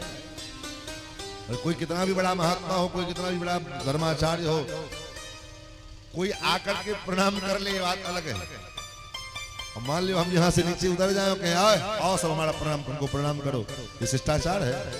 नहीं। भगवान कहते हम कैसे कहें कि तुम आओ हमारा पैर धो? तो कहना तो पड़ेगा।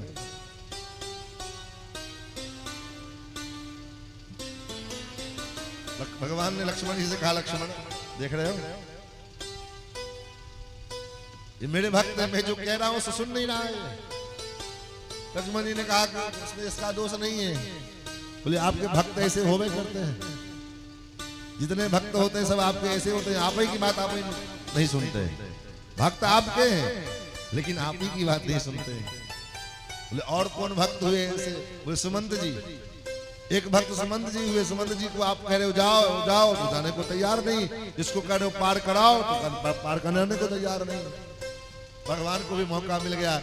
भगवान ने कहा, लक्ष्मण एक बात पता है? बोले क्या? जैसे कोई दुकानदार दुकान खोले,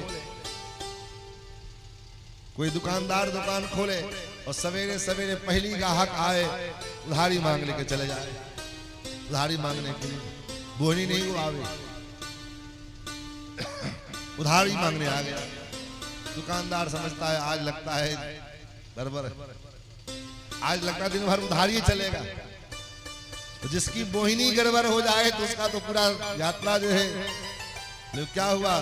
बोले जब हमारी यात्रा ही का शुभारंभ ही गड़बड़ हो गया। बोले कैसे? तो जब अयोध्या से चलने लगे तो तुमको मैंने मना किया, जानकी जी को मना किया, जंगल मत जाओ, तुम भी नहीं माने, जानकी जी भी नहीं मानी। तो जिसका बोहिनी गड़बड़ है तो आगे तो जितने मिलेंगे सब ऐसे मिलेंगे ना। जिसका यात्रा का शुभारंभ ही उधारी से शुरू हो गया, न मानने वाले भक्तों से शुरू हो गया, तो आने वाले यात्रा में तो सब तो ऐसे ही भक्त मिलेंगे। लक्ष्मण जी और जानकी जी भी राम जी के इस बात को देख करके मुस्कुराने लगे। सुन के वट के वैन प्रेम लपेटे अटपटे, बिहसे करुणाएं चितई जानकी लखन। क्या केवट का भाव गड़बड़ है? क्या राम जी को पार नहीं करना चाहता? पार तो करना चाहता है, लेकिन केवट जो बोल रहा है, बोलने का हो सकता है लहजा उसका गड़बड़ है, बोलने का तरीका गड़बड़ है, क्योंकि वो विशाल केवट है, लेकिन उसके जो बोल है वो प्रेम से भरे हुए, प्रेम लपेटे अटपटे। तो महाराज भगवान ने कहा ठीक, ले आओ। तो इस प्रकार बार बार कहा तो राम जी ने कहा, कृपा सिंधु बोले मुस्काई, कृपा सिंधु बोले मुस्काई, कृपा सिंधु बोले मुस्काई,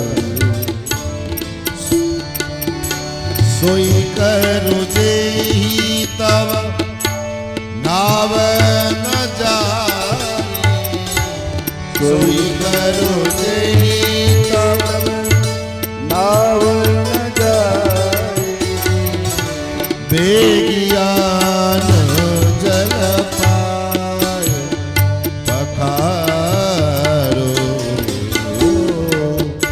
बेगियान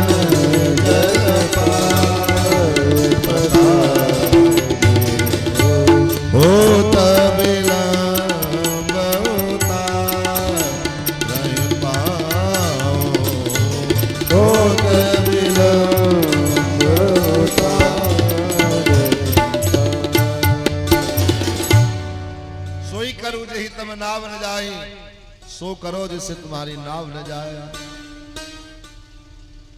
और बेगियान जल पाए पखारू, जल से जल लेकर के आओ और महाराज पाँव पखार लो। महाराज तुरंत पानी कठौता भर ले आवा। कठौती में जो जल भर करके लेकर के आया, उसी कठौती में केवट भोजन भी कर रहा है, उसी कठौती में पानी भर के ले आया। और जा सुनाम सुमिरत एक बारा, उतर ही नर भव सिंधु अपारा।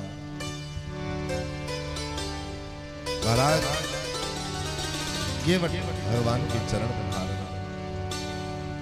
अरे राघव चरण जल जात हो,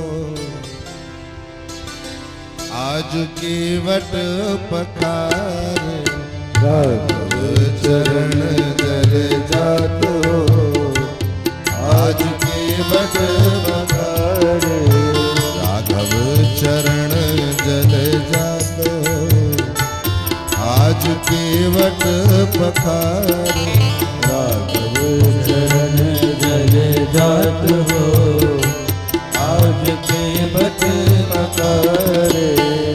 छोटे कठौता में आनी गंगा जल, छोटे कठौता में आनी गंगा जल, छोटे कठौता में आनी गंगा जल। छोटे कठौता में आनी गंगा जल। प्रफुल्लित गातो, आज केवट पखारे। प्रफुल्लित गातो, आज केवट पखारे। राघव चरण जल जातो, आज केवट पखारे।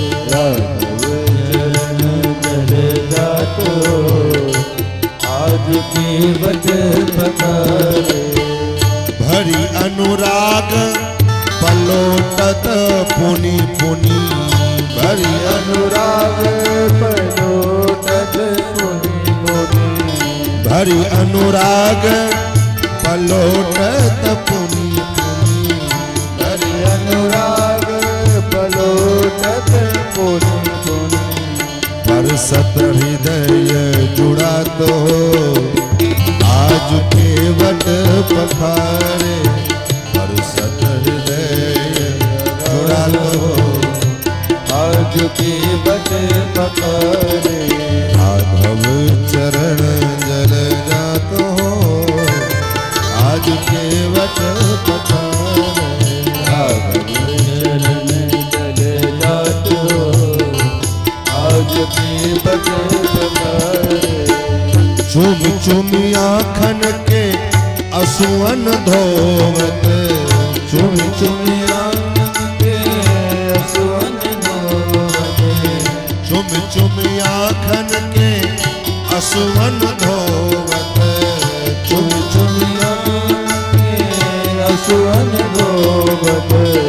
आनंद उरना समातो, आज केवट पखारे। आनंद उरना समातो, आज केवट पखारे। राघव चरण जल जातो, आज केवट पखारे।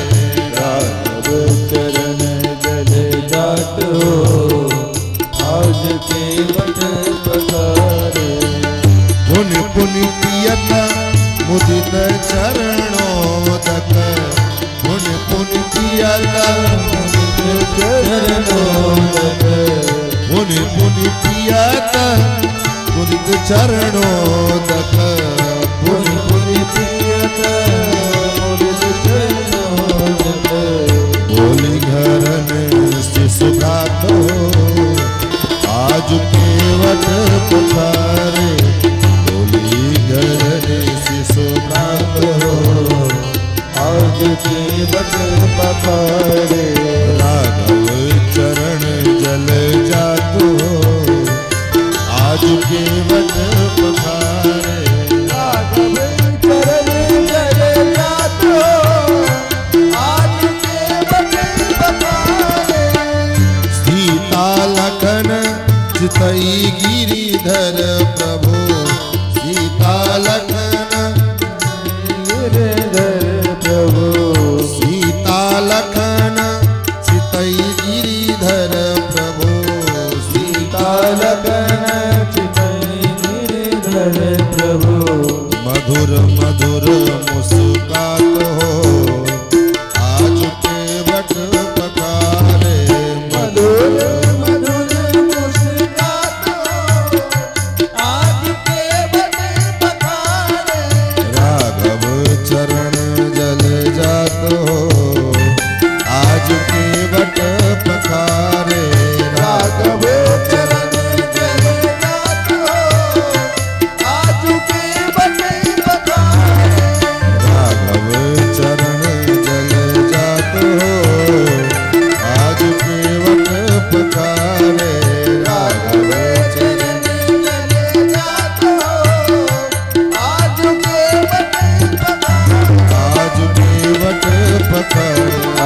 केवट बखारे। महाराज केवट ने भगवान के चरण धोए और केवट राम रजायस पावा, पानी कठवता भरे ले आवा, अति आनंद उमगी अनुरागा, चरण सरोज पखारना। मानो आज गंगा के तट पर एक और नई गंगा जी का प्रादुर्भाव हुआ। अरे गंगा जी क्या है? चरणोदक ही तो गंगा जी हैं। और आज केवट ने गंगा के तट पर में एक नई गंगा जी को प्राकट्य किया। महाराज चरण धोए, अपने परिवार के लोगों को पिलाया, अपने पितरों को उस जल के द्वारा तर्पण किया और पद पखार जलपान करी, आप सहित परिवार पितर पार करी। इसलिए आप चाहते हैं कि हमारे इस मरने के बाद हमें नरक में न जाना पड़े, हमारी गति अधोगति न हो, तो स्वयं तो अपना सत्कर्म करो ही करो, लेकिन अपने आने वाले संतान को भी सत्कर्म में लगाओ। प्रसन्न होते हैं। आस्फोट यंति पितराः नृत्यंति च मुहुर्मुहुः, मत्कुले वैष्णव हो जाता सनस्त्राता भविष्यति।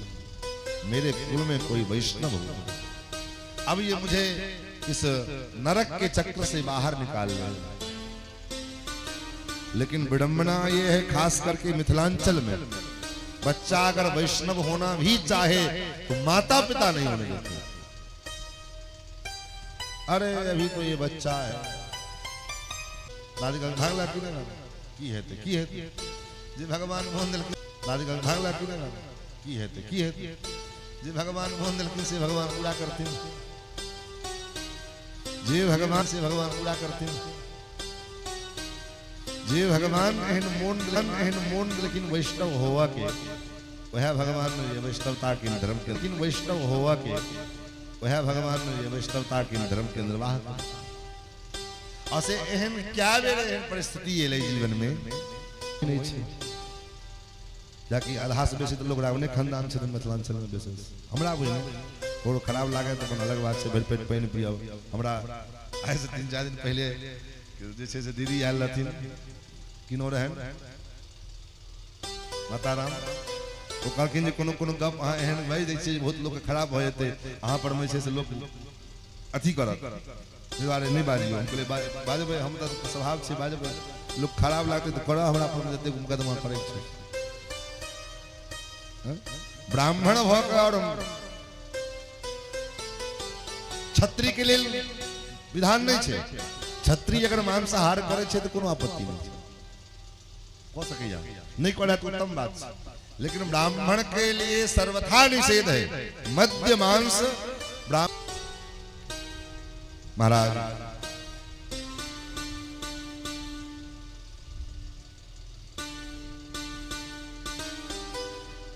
तो खैर अपने अनुभव की बात ज्यादा कथा वैष्णव उत्पन्न होता है तो पूरी पीढ़ी दर पीढ़ी उसका कल्याण हो जाता है।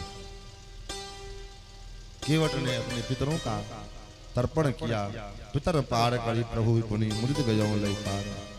और गंगा जी में महाराज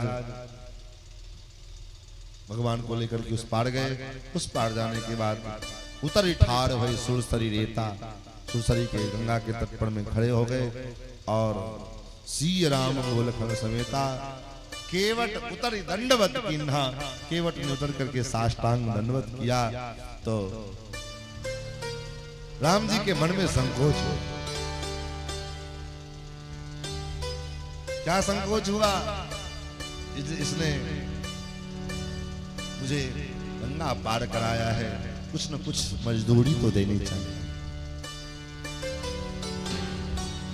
लेकिन क्या दें, है तो कुछ भी नहीं। हाथ में तो कुछ राम जी लेकर के चले नहीं थे कि चलो वन की यात्रा पर जा रहे हैं 10-20-50 हजार का स्वर्ण मुद्रा ले लेते हैं, रास्ते में कुछ खर्च वर्च होगा। तो श्री किशोरी जी राम जी के हृदय की बात जानना, और किशोरी जी ने क्या किया,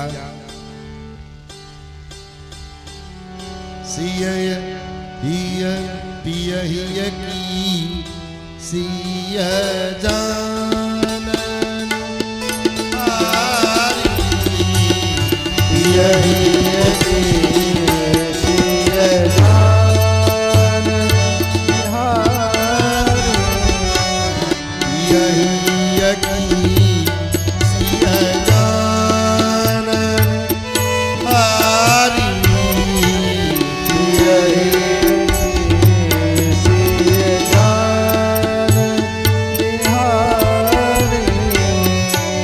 मन मुदरी मन मुदिता उतारी, मन मुदरी मुदिता उतारी, मन मुदरी मन मुदिता उतारी, मन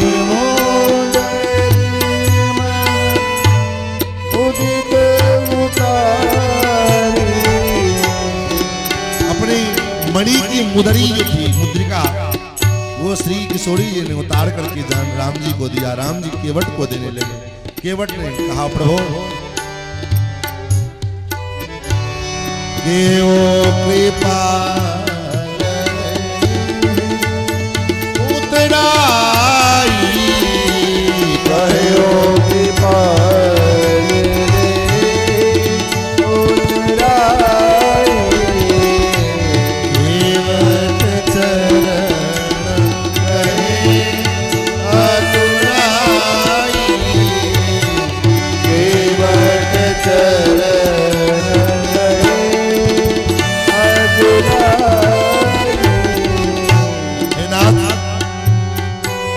आज मैंने क्या नहीं पाया, आज क्या नहीं मुझे मिल गया, आज ना तुम्हें कान पावा,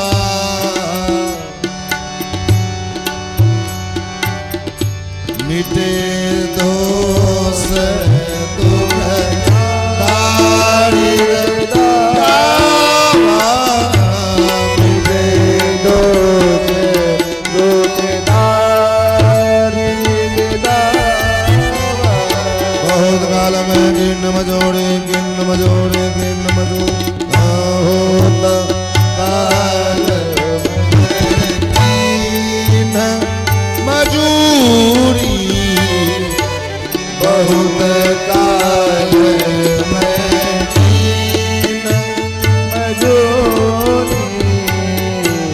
आज दीन बड़े भरपूरी, आज दीन विधि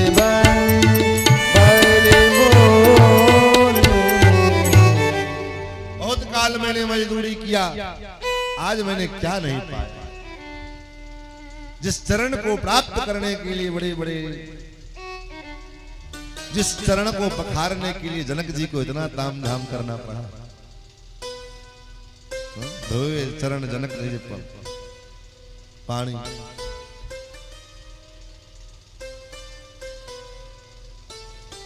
और जनक जी ने चरण धोए तो श्री किशोरी जी को दिया, तो मैंने भी चरण धोए तो मुझे भी तो कुछ देना चाहिए आप, और देने के बदला मैं आपसे लूं ये उचित नहीं। लेकिन प्रभु आप देना है, हाँ ठीक, उधार उधार, हाँ उधार। आज मैंने आपको पार लगाया है,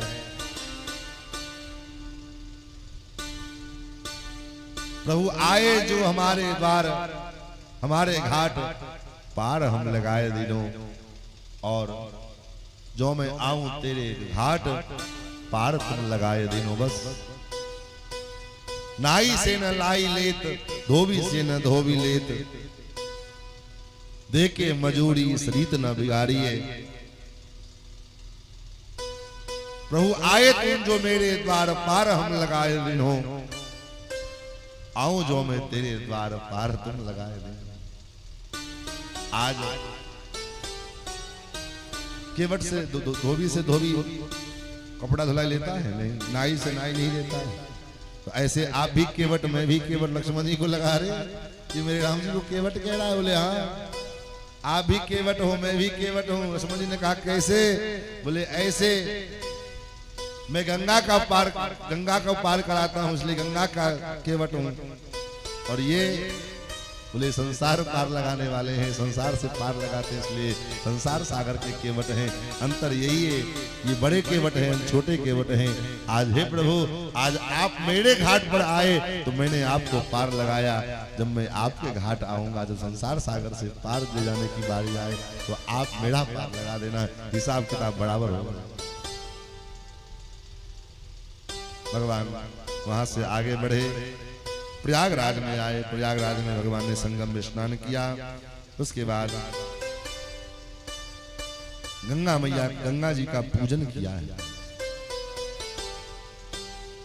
और श्री किशोरी जी ने गंगा वचन सुनी, प्राणनाथ देवर सहित कुशल कुशला आए, पूजे सब मन कामना सुजस रही जग छाए। हे मां, अपने प्राणनाथ और अपने देवर के सहित आप आशीर्वाद दो। 14 वर्ष बाद जब मैं लौट करके आऊं सही सलामत, तो मैं पुनः आपकी पूजा करूंगी।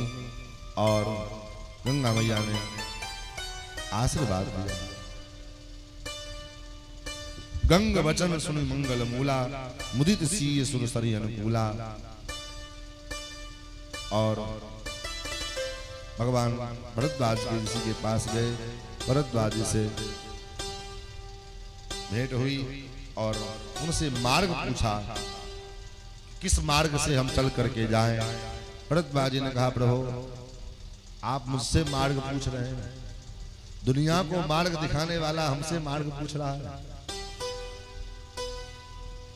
दुनिया के मार्ग का निर्धारण करने वाला हमसे मार्ग मांग रहा है। लेकिन महाराज भगवान ने कहा, फिर भी लीला बस तो मुझे जाना है आगे, किस मार्ग से जाए। तो भरद्वाज जी ने शिष्यों को बुलाया। उन्हीं के बुलाते ही 50 मुनि जो है कुमार ब्रह्मचारी दौड़ पड़े, मुझे मार्ग, और सब कहे मुझे मार्ग मालूम है, मुझे मार्ग मालूम है। लेकिन मुनि ने 4 ब्रह्मचारी बटुक राम जी को साथ दिए मार्ग बताने के लिए। मानो संकेत क्या है इस प्रसंग में? बोले ये 4, आज विडंबना ये है कि शास्त्र में भी हम अपने अनुकूल को बातों को खोजते हैं। जो बातें अपने को अनुकूल लगे उस बात को तो मान लेंगे, जो बातें अपने को अनुकूल नहीं लगेंगे, भले वो शास्त्र की है लेकिन उसको नहीं फॉलो करेंगे। क्यों? शास्त्र भी व्यक्ति को अपने मन के अनुकूल चाहिए। अब भाई इतने शास्त्र कहां से आए? समय समय पर शास्त्र की बातें, शास्त्र की मर्यादाएं बदलती तो है नहीं। धर्म तो धर्म होता है, एक बार जो निर्धारित हो गया सो हो गया। भारत का कानून तो है नहीं चलो लेटेस्ट मॉडल अभी इसमें सुधार किया जाए, इसमें सुधार किया नहीं। धर्म का मार्ग एक बार जो निर्धारित हो गया सो हो गया। भगवान उन महामुनियों के संग अनेक आने। अब इधर निषाद राज भगवान को चित्रकूट पहुंचा करके जब लौट करके आए, देखा सुमंत्र जी वहीं पर में विराजमान।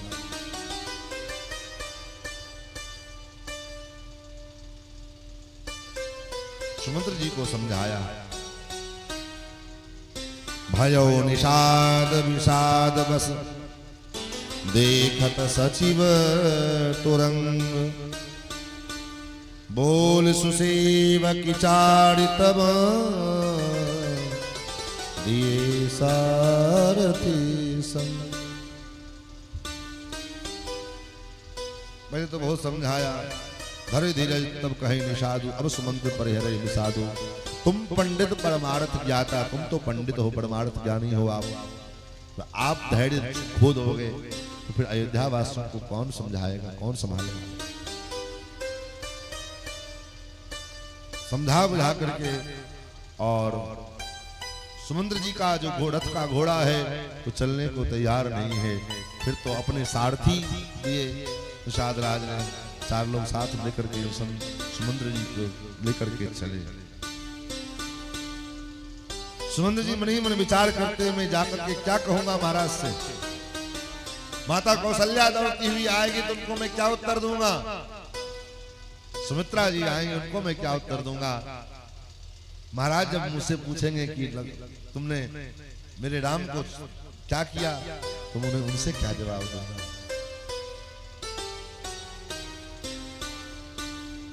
महाराज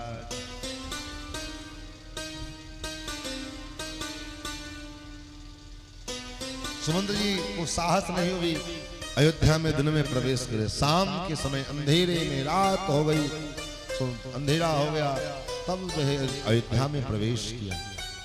और सुमंत्र जी को लोगों ने देखा आते हुए, द्वार पर रथ आए, रथ पहचान लिया लोगों ने। इधर सुमंत्र जी वशिष्ठ जी को साथ लेकर के महाराज के पास पहुंचे, और महाराज के पास महारानी कौशल्या, महारानी सुमित्रा दोनों विराजमान। इधर महाराज ने पूछा, भूप सुमंत्र लीन उरलाई, बूढ़त कछुआधार जनु पाए, सहित सनेह निकट बैठाने, पूछत राव नयन भरी बार। आंखों में जल लिए महाराज पूछ रहे हैं, सुमंत्र राम का कुशल बताओ, कहाँ है राम। मेरे राम आनी फेर लौट करके लाए कि वन में ही छोड़ दिया, क्या किया। आन फेर की बना ही सीधा लेकर के आए कि वन में ही छोड़ दिया। महाराज हे सुमंत्र, मेरा हृदय कितना कठोर है।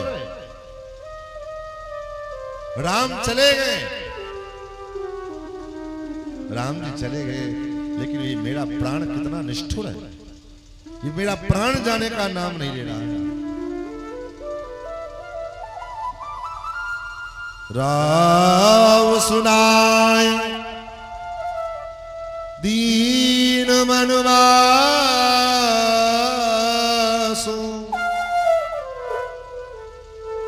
सुनि मन भयौन हरस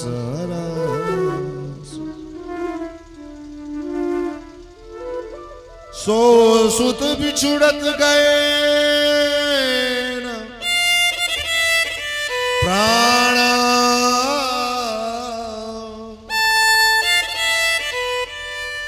को पापी बड़ मोहि समान।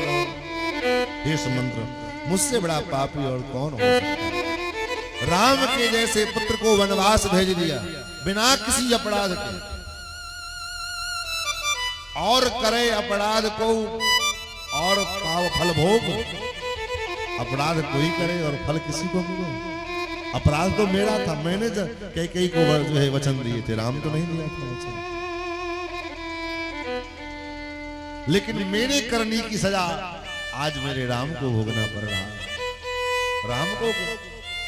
राम जैसे पुत्र को कोई पिता वनवास देगा? अरे नालायक भी बेटा हो जाए तो जल्दी से कोई भी माता पिता अपने पुत्र उस नालायक बेटे को भी और दंड देवे, लेकिन जल्दी से उसका त्याग नहीं करता। लेकिन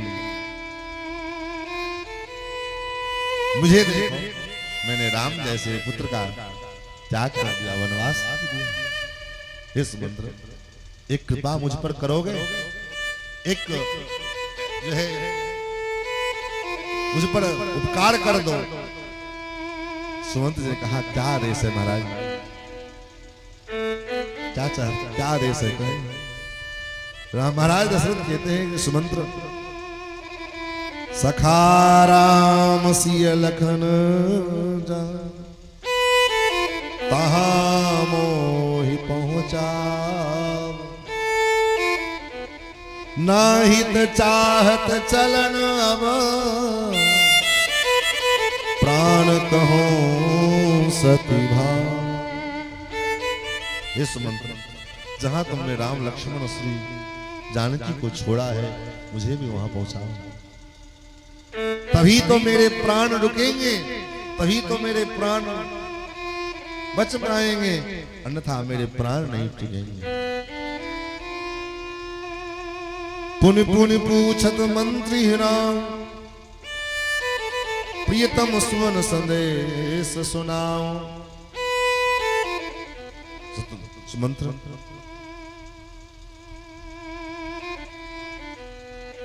समझाया महाराज, धैर्य धारण करना। हे नाथ, हे अवधेश, आप ही इस अयोध्या के नौका हैं और आप अधीर हो जाएंगे, ये अयोध्या वासियों का क्या होगा? एक तो वैसे भी सारे अयोध्यावासी भीतर से टूट चुके हैं, क्योंकि जब सोते हुए अवस्था में राम को छोड़कर चले गए, इस कारण से अयोध्यावासी की हृदय से हर गए हैं। और आप अगर धैर्य छोड़ करके इस प्रकार विलाप करेंगे तो ये अयोध्यावासी किसके सहारे रहेंगे? प्रभु, जन्म मरण सब सुख दुख भोगा, हानि लाभ प्रिय मिलन वियोगा, काल कर्म बस होए गोसाई, बरबस रात दिवस की मिलन हानि लाभ मिलन वियोग संयोग। प्रभु, हे राजन, ये अपने हाथ में तो है नहीं, कब किसका मिलना होगा, कब किससे बिछुड़ना होगा, ये सब काल के हाथ में है। और इसलिए काल पर भरोसा करके, भगवान पर भरोसा करके और धीरज धरो, धीरज धरो विवेक विचारे, छाड़िए सोच सकल हितकारी। यहां से चले, प्रथम दिवस तमसा निवास किया, दूसरे दिन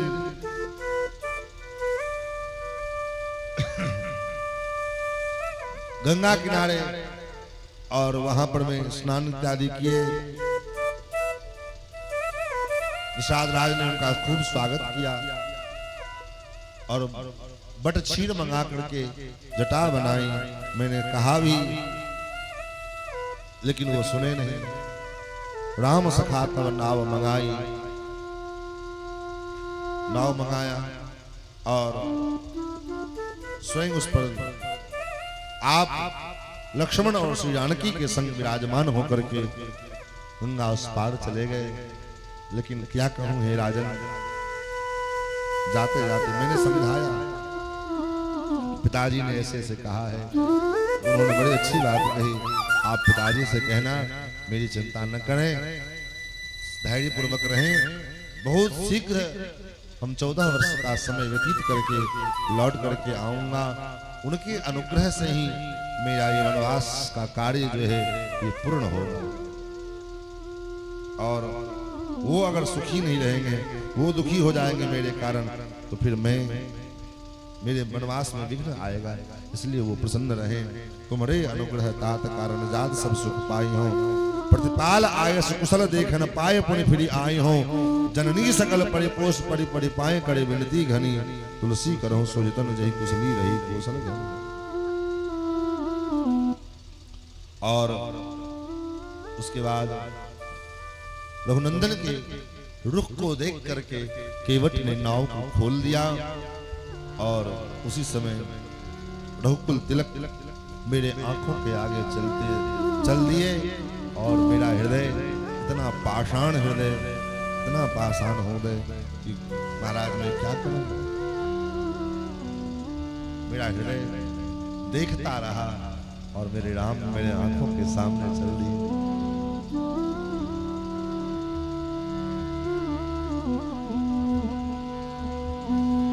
तपसी का वेश धर प्रभुवन को चल दिए। तपसी का वेश धर प्रभुवन को चल तपसी का वेश धर के प्रभु को चल। तपसी का वेश धर के प्रभु को चल।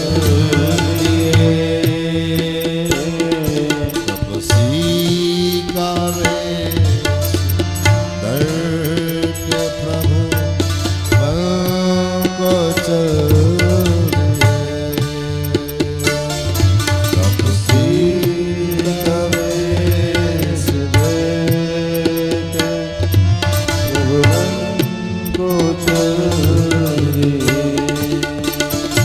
तपस्वी का वेश धारण किए, जटाजूट धारण किए राम मेरे आंखों के सामने चल दिए और मैं देखता रहा, मैं कुछ नहीं कर सका।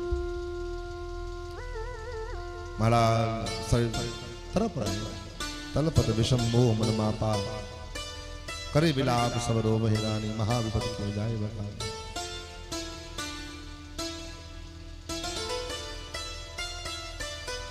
और सुने विलाप दुखों दुख लागा, ऐसा विलाप ये क्यों हुआ, किस कारण से हुआ। महारानी कैकेयी के हठ के कारण।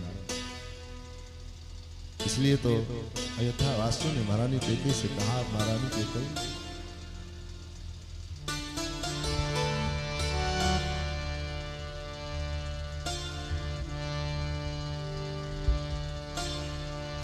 राम सिया भेज दैरी मन में हठीली तेने काठानी मन में। राम सिया भेज दैरी मन में हठीली तेने काठानी मन में। राम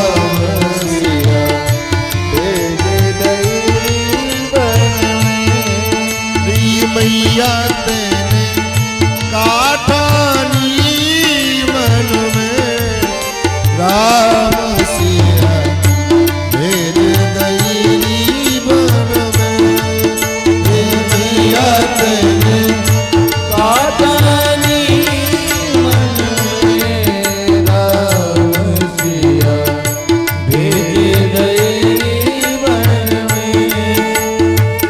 यद्यपि भरत तेरो ही जायो, यद्यपि भरत तेरो ही जायो, यद्यपि भरत तेरो ही जायो, यद्यपि भरत तेरो ही जायो। तेरी देख ल जायो, तेरी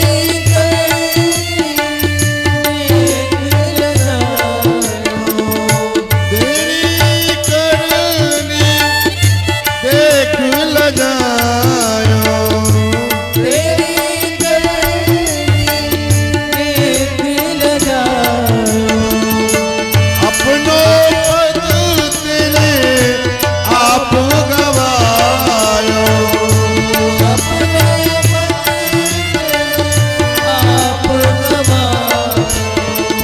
भरत की नजर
रोई न सकी उर्मिला दीवानी रोई न सकी उर्मिला दीवानी रोई न सकी उर्मिला दीवानी रोई न सकी उर्मिला दीवानी एक ही बस एक ही रानी एक ही तू बस एक ही रानी रह गई महल में राम सिया तेज तेरी हठी तने काठानी मन में राम सिया तेज तेरी राम सिया तेज तेरी मन में राम सिया तेज तेरी ओ मैया तेरे काठानी मन में राम सिया तेज तेरी मन में राम सिया तेज तेरी मन में राम सिया तेज तेरी मन में राम सिया तेज तेरी मन महाराज सबकी मानो वाणी अवरुद्ध हो गई, कोई बोल नहीं।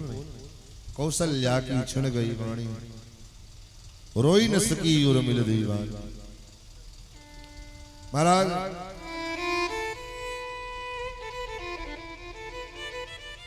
महाराज के कंठगत प्राण आ गए, पाण कंठगत भयो आलू, मन विहीन जनु व्याकुल व्याल।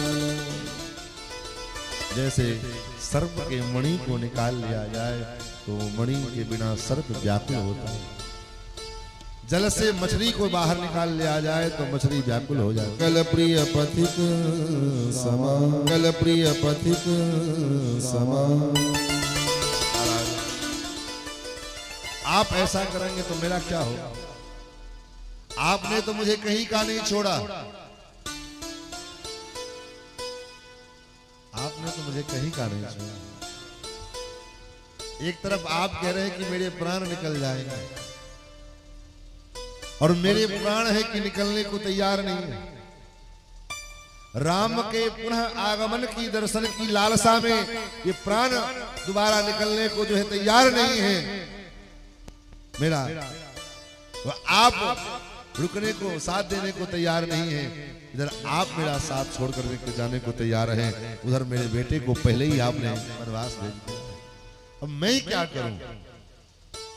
मेरा क्या कसूर है? आप अगर धैर्य धारण नहीं करोगे तो महाराज इस अयोध्या के इस डूबते जहाज को कौन संभालेगा? प्रिया वचन मृदु सुनत पूछते और आंख उधार। कौशल्या जी के वाणी को सुन करके महाराज दशरथ ने आंख उठाकर खोल करके देखा और एक ही बात की रट लगाए हुए, हे सुमंत्र कहा राम, कहा लखन कृपालु, कहो सुमंत्र कहा राम कृपालु, कहा लखन कहा राम वैदेही सनेही, कहा प्रिय पुत्र वधु वैदेही। मेरे पुत्र वधु वैदेही कहाँ है? मेरे लक्ष्मण कहाँ है? मेरे राम कहाँ है?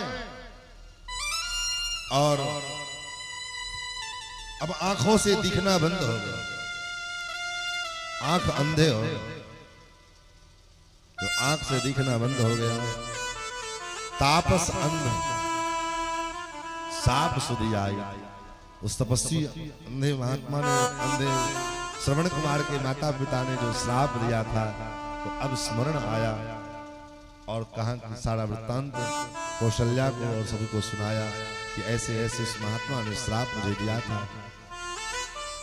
जैसे आज मैं अंधे अंधा अंधी अपने पुत्र के वियोग में तड़प करके मर प्राण त्याग रहा हूं, ऐसे तुम्हारे भी आंखों के जोत चले जाएंगे और तुम भी अपने पुत्र के वियोग में तड़पोगे। लेकिन तुम्हारे पास कहने को तो चार चार पुत्र होंगे, लेकिन एक भी पुत्र तुम्हारे पास में नहीं होगा। कहने के लिए तो चार पुत्र महाराज दशरथ के, लेकिन मृत्यु के समय उस काल में पुत्र के वियोग में तड़प रहे हैं, लेकिन एक भी पुत्र उस समय वहां विद्यमान नहीं। महाराज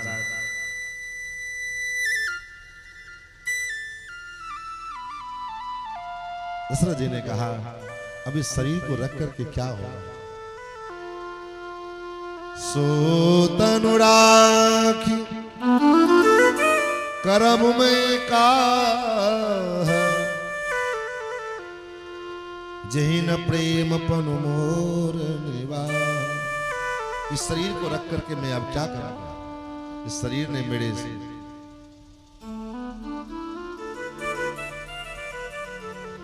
प्रण का, मेरे प्रेम का ध्यान नहीं रखा। और राम जी के नाम को लेते हुए हार गुण दान प्राण पीड़ित, हार गुण दान प्राण पीड़ित, तुम बिन जियत बहुत दिन, तुम बिन जियत बहुत दिन, आ जानकी लखन हार घूबर, आ जानकी लखन हार घूबर, आपी तो हित चित चातक जन, आपी तो हित चित चातक जन। और 6 बार राम राम कही। राम जी को गए 6 दिन लगभग हुए होंगे। राम राम कही, राम कही, राम राम कही, राम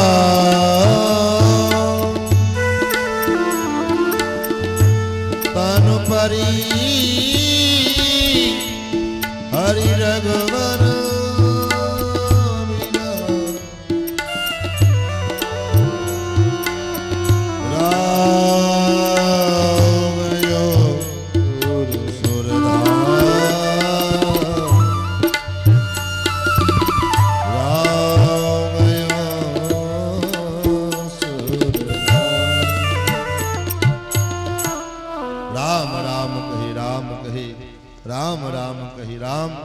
तनु पर हरि रघुवर विरह राव गयो सुधाम।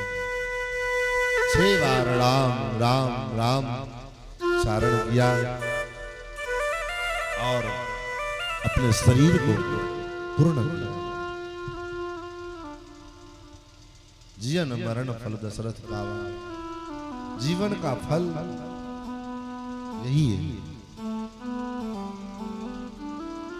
जीते जी जियत राम विदु बदन निहारा।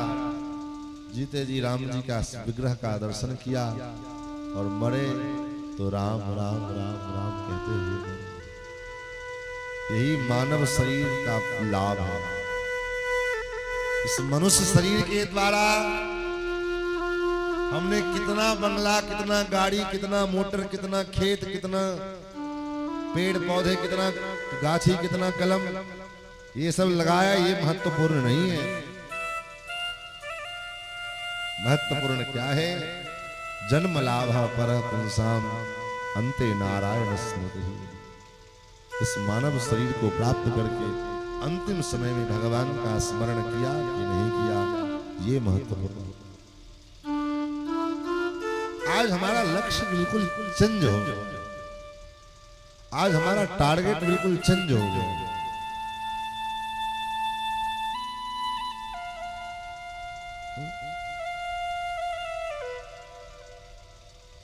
क्या चेंज हो गया? बोले महाराज, हाथ में माला लेकर के जपने में लोगों को शर्म लगने लगी। लोग क्या कहेंगे? सिखा रखाने में लोगों को लाज आने लगे, तिलक लगाने में शर्म आती है, लज्जा आती है, तुलसी पहनने में लाज लगती है, भजन करने में शर्म आती है, संकोच आती है। क्यों? यही जीवन का फल है, इसीलिए मानव जीवन मिला है, मनुष्य शरीर इसीलिए मिला नहीं। मनुष्य शरीर ये गंदे कार्यों को करने के लिए नहीं मिला। उटपटांग खाना, उटपटांग पीना, उटपटांग चीज देखना, उटपटांग चीज सुनना, दिन रात तो हम यही कर रहे हैं। तब कुछ काल तो भगवान के भजन में हम लगाए अपने। जीवन मरण फल दशरथ बाबा,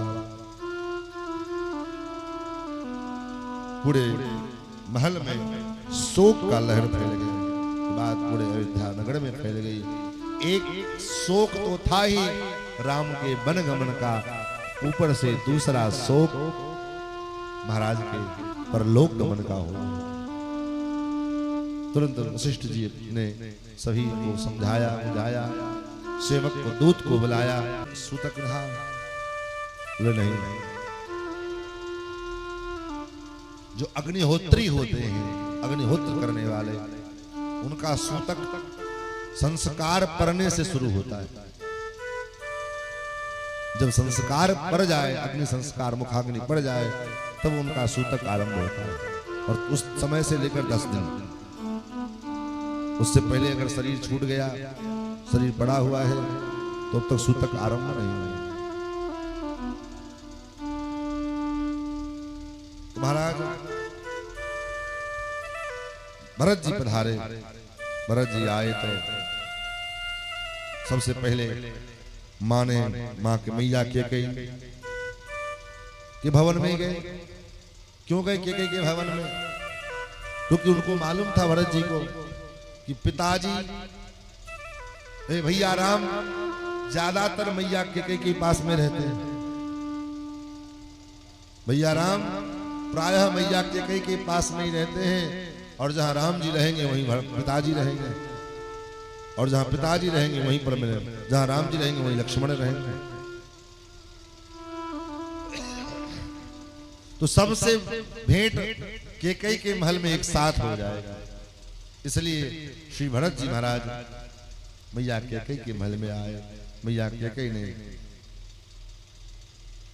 प्रसन्नता से आरती उतारी, अपने नैहर का समाचार पूछा। और जब भरत जी ने अपने कुल का समाचार पूछा, मैया पूछी निज कुल कुशल भलाई। भैया अपने कुल का क्या समाचार, मेरे पिता कहाँ है? कहो कहतात कहाँ सब माता, कह सिय राम लखन प्रिय भ्राता। भैया पिताजी कहाँ है? मेरी और मैया कहाँ है? भैया राम कहाँ है? श्री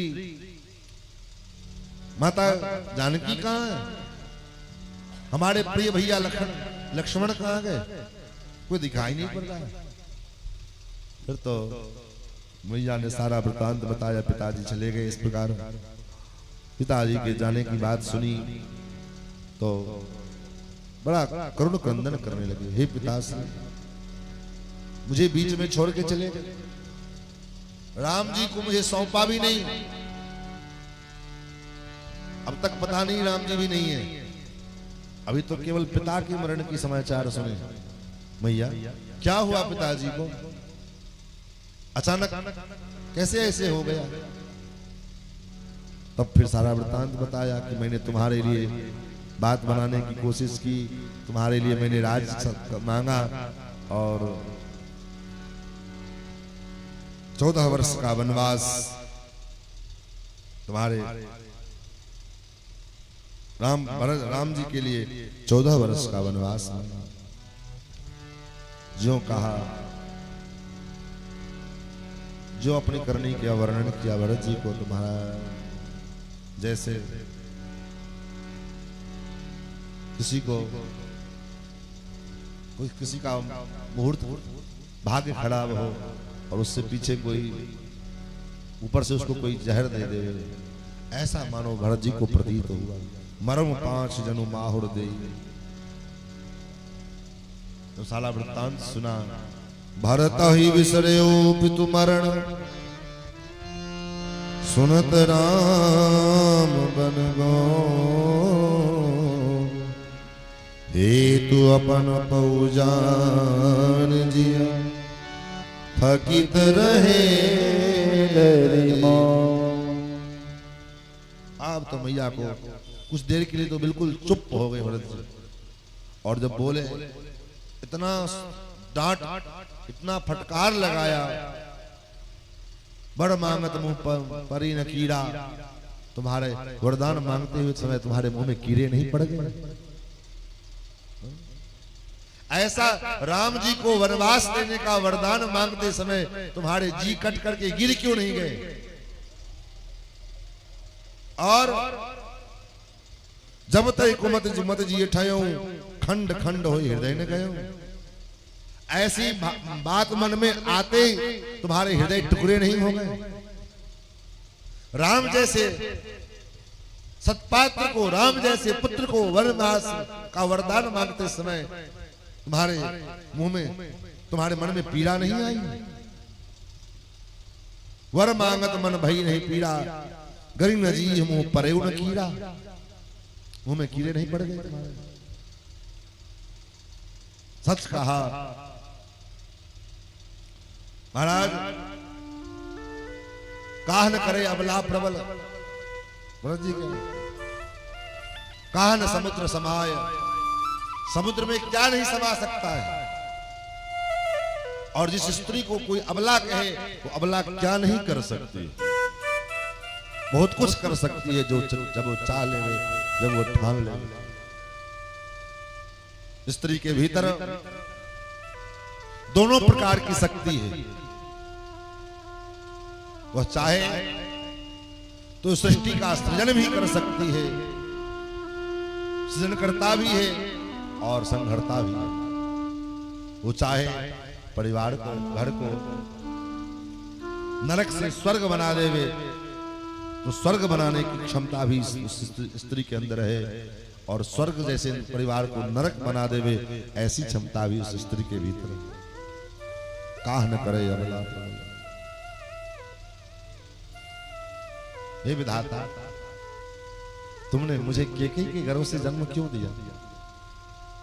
राम के विरोधी इस केकई के गर्भ से हमारा जन्म क्यों हुआ?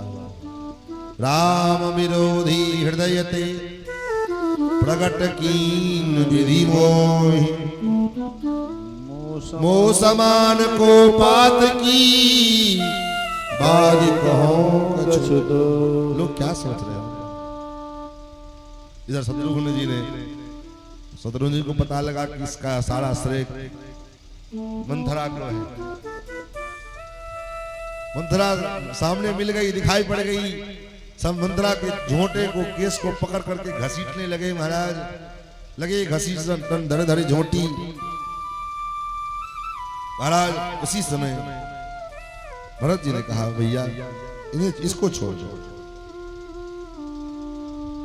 भरत जी आत्मग्लानि से पीड़ित हैं। भरत जी ने विचार किया क्या करें। मैया कौशल्या के पास गए और कौशल्या जी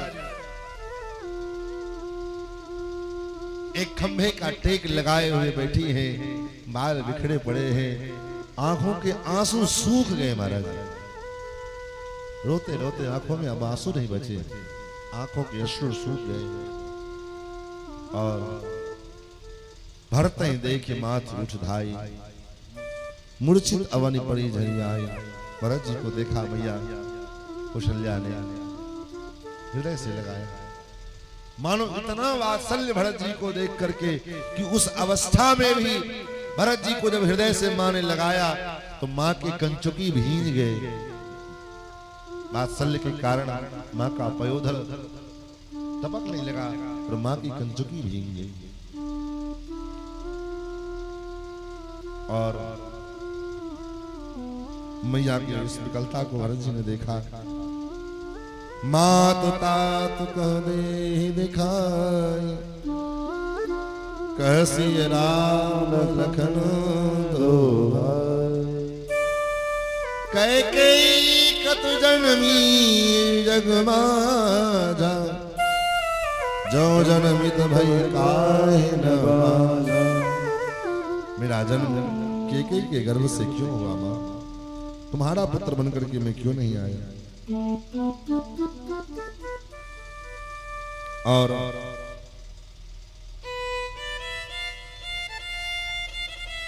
पितु सुरपुर बन रघुबर केतु मन केवल समरण थे।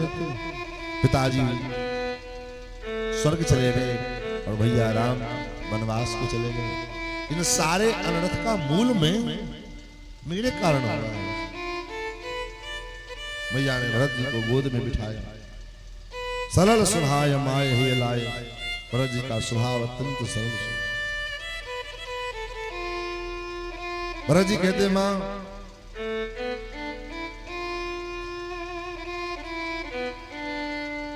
गाय के वध का जो पाप होता है, गाय गोठ महिषुरपुर जा रहे हैं और जे अघ मात पिता सुत मारे, जो बूढ़े माँ बाप को कोई मारता है उसका जो पाप होता है। जे अघतीय बालक बद किन्हे, बालक के वध का जो पाप होता है। मां जे पातक उपातक, जितने भी पाप उपाप हैं जितने, तो सारे पाप का परिणाम मुझको प्राप्त हो, यदि मैं राम के वन गमन में मेरा कोई संयोग हो, मेरा कोई सम्मत हो। मां मानो भरत जी अपना मां को कहना चाह रहे कि मैया राम जी के वन गमन में मेरा कोई संत है हाथ नहीं है, मुझे मालूम तक नहीं है। मैया ने भरत जी को कहा, कौशल्या ने भरत मां के सामने शपथ ले रहा है, मेरा पुत्र कैसा है क्या मुझे नहीं मालूम? मेरा पुत्र किस स्वभाव का है? बेटे का हर स्वभाव क्या मां को नहीं मालूम चलेगा?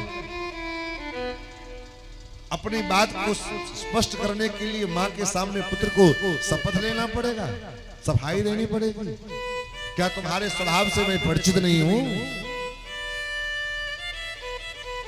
महाराज मात भरत के वचन सुनी साचे सरल सुभाय, कहत राम प्रिय तात तुम सदा वचन मन काय। हे पुत्र, तुम मन वचन कर्म से राम सिय के परम प्रिय हो। स्वप्न में भी कोई कहे कि भरत राम के विरुद्ध कुछ करना चाह रहे हैं, कुछ करने जा रहे हैं, तो कोई विश्वास करना संभव नहीं, कोई विश्वास करने की बात नहीं। लेकिन संदेह तो संदेह अयोध्या में कुछ लोगों के मन में पहले था, जरूर भरत का मत रहा होगा। कुछ लोग कहे नहीं भरत ऐसा नहीं कर सकता, और इसलिए भरत जी को सब जगह परीक्षा देनी पड़ी। मैया के पास परीक्षा दिया भरत जी ने, अयोध्यावासियों के पास परीक्षा दिया व्रत जी ने, यहां तक कि आगे बढ़े अयोध्या से निषाद के सामने भरत जी की परीक्षा हुई। आगे बढ़े प्रयाग पहुंचे, भरद्वाज जी के सामने भरत जी की परीक्षा हुई। आगे बढ़े लक्ष्मण जी के सामने भरत जी की परीक्षा हुई। और उन सभी परीक्षकों के परीक्षा में श्री भरत जी का जो प्रेम है, ये प्रेम प्रथम अंक से उत्तीर्ण हो गया। महाराज वशिष्ठ आए, वशिष्ठ जी ने सारे अंत्येष्टि कर्म करवाए। विधिवत पिताजी का जो है अग्नि संस्कार हुआ। फिर उसके बाद अंत्येष्टि जो सारी विधियां श्राद्ध इत्यादि के सारे संपन्न हुए। पिता की आज्ञा का पालन करना तुम्हारा धर्म है, फिर पुत्र का कर्तव्य है। पिता के वचन की पालन के लिए राम वन को गए। अब तुम्हारा कर्तव्य है कि पिता के वचन के अनुसार पिता के सिंहासन पर विराजमान हो। अवश्य नरेश वचन पुर करहु, पालहु प्रजा शोक परिहरहु। शोक का त्याग करो और प्रजा का पालन करो।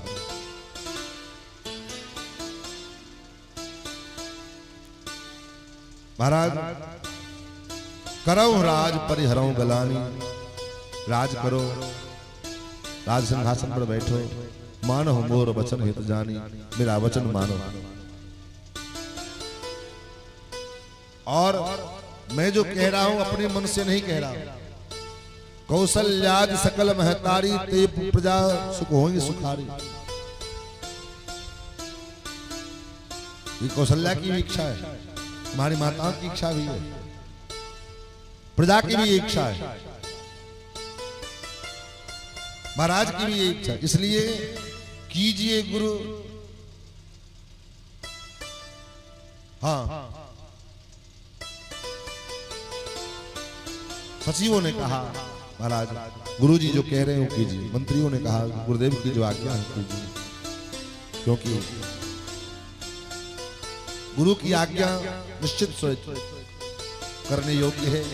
कीजिए गुरु आयस अवश्य, कहे सचिव कर जोर, रघुपति आए उचित जस तस तब करब बोल।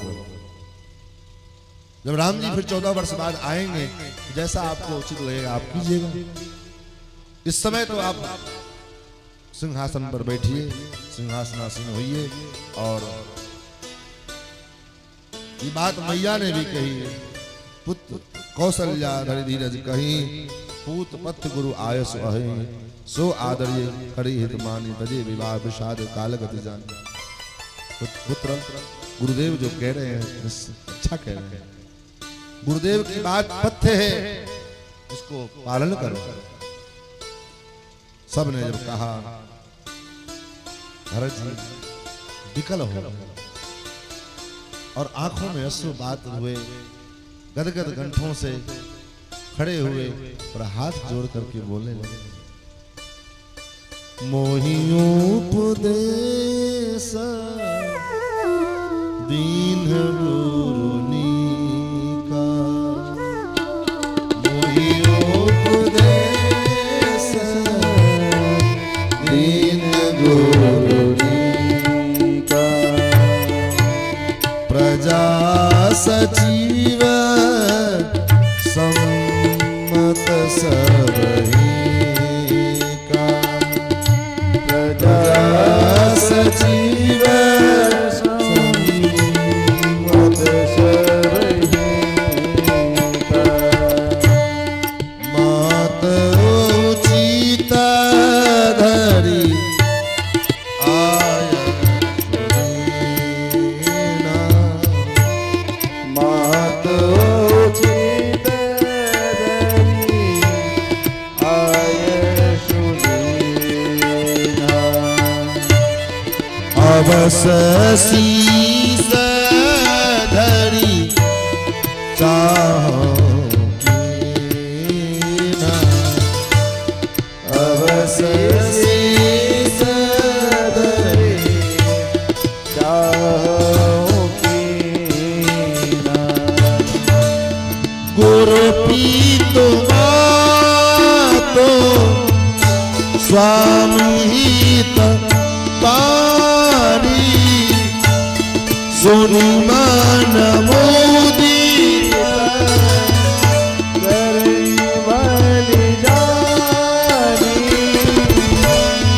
उचित कियानुचित किए विचारो धर्म जाय सिर पादक मारो तुम तो देहो सरल सिख सोई जो आचरण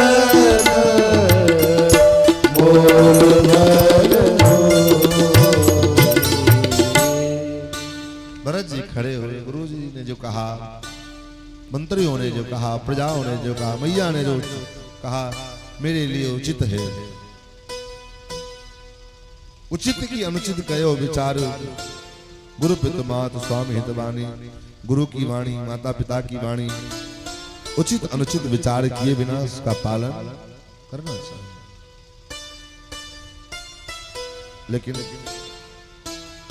पितु सुरपुर सिय राम बन कर्ण कहो महिराज।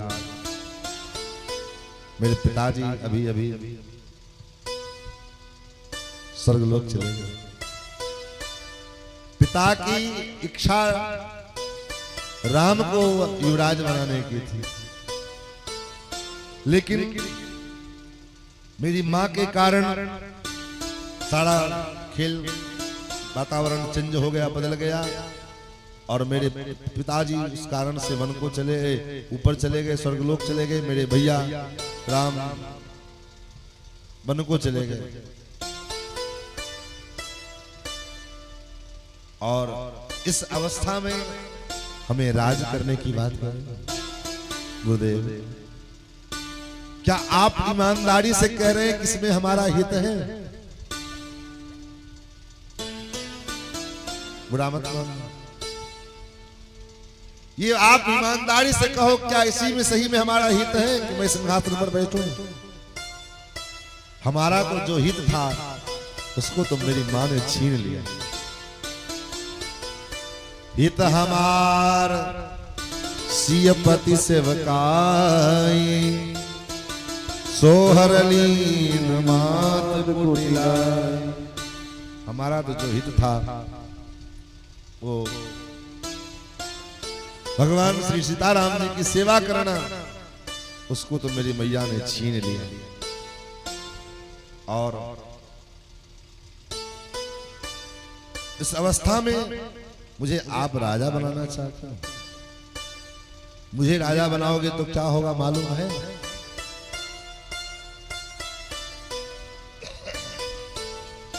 मुझे राजा बनाओगे तो क्या होगा मालूम है? मुझे क्या होगा?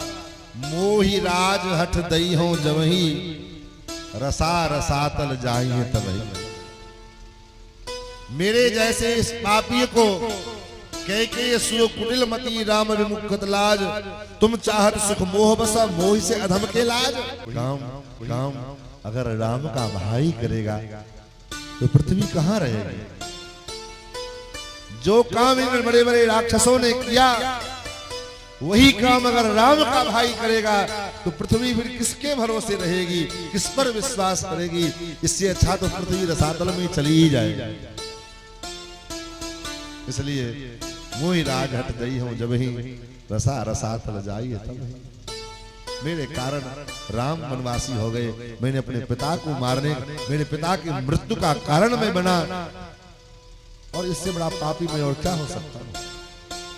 इससे बड़ा पाप मेरा और क्या हो सकता है? महाराज बहुत बात कही भरत जी ने। गुरुदेव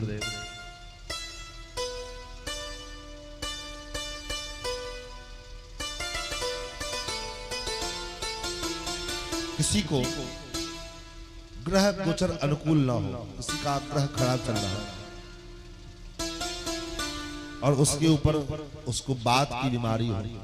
बात मतलब हाथ पैर काम न करता हो और ऐसे व्यक्ति को बिच्छी मार दे, डंक, बिच्छी डंक मार दे। बिच्छू के डंक मारने का दर्द क्या होता है, जिसको मारा होगा वही जानता होगा। और उस पर बिच्छी डंक मार दे और उसके बाद उस व्यक्ति को बारूणी मदिरा पिला दी जाए, शराब पिला दिया जाए, उस व्यक्ति का क्या हाल होगा, विचार करके देखो। ग्रह ग्रहित पुनि बात रस, ते पुनि बीछी मार, ते पियाई बारूणी कहो काहू विचार। इसका उपचार क्या हो सकता, मतलब संकेत क्या है? तो संकेत ये है कि मेरा ग्रह खराब चल रहा है,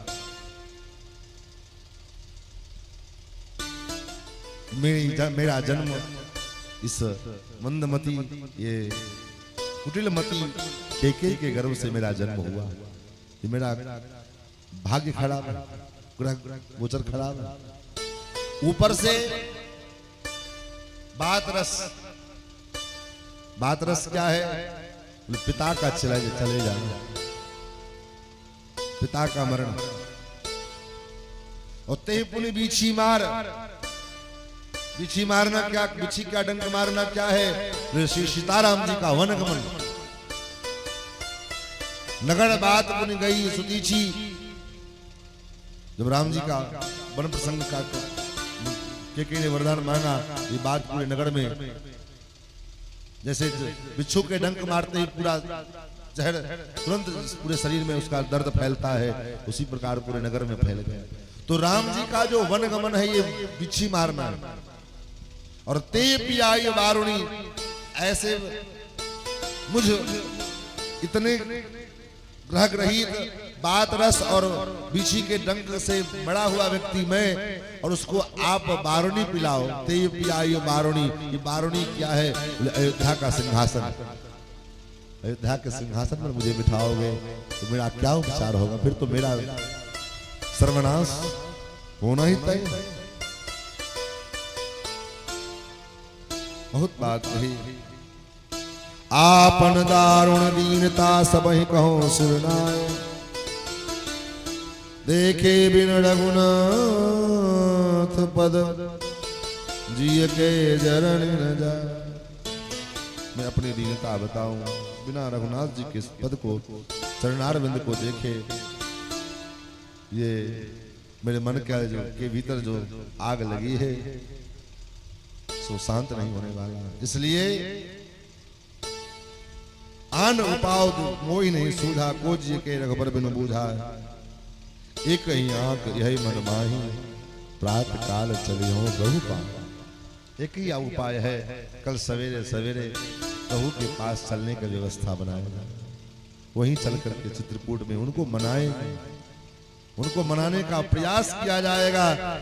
यद्यपि मैं अपराधी हूं, मेरे कारण ही सारा अपराध हुआ, सारा झंझट हुआ है, लेकिन ते सुनी तदप शरण सन्मुख मोहि देखी, मैं उनकी शरणागति कर लूंगा, उनके पैर पकड़ लूंगा। और मुझे विश्वास है कि शरण में आने पर में भगवान मुझे स्वीकार जरूर कर लेंगे। प्रातः काल भगवान चित्रकूट राम जी को मनाने के लिए भैया भरत चल पड़े। भरत चले चित्रकूट हो रामा, राम को मना। भरत चले चित्रकूट हो रामा, राम को मनाने, राम को मनाने भैया, राम को मनाने, राम को मनाने भैया, राम को मनाने। भरत चले चित्रकूट हो रामा, राम को मनाने। चले चित्रकूट राम को मनाने। अनुकूल गीत अति सजल नयन भरे, अनुकूल गीत अति सजल नयन भरे। सिर पर जस जटा जूट हो रामा, राम को मनाने। सिर पर जस जटा जूट हो रामा, राम को मनाने। भरत चले चित्रकूट हो रामा, राम को मनाने।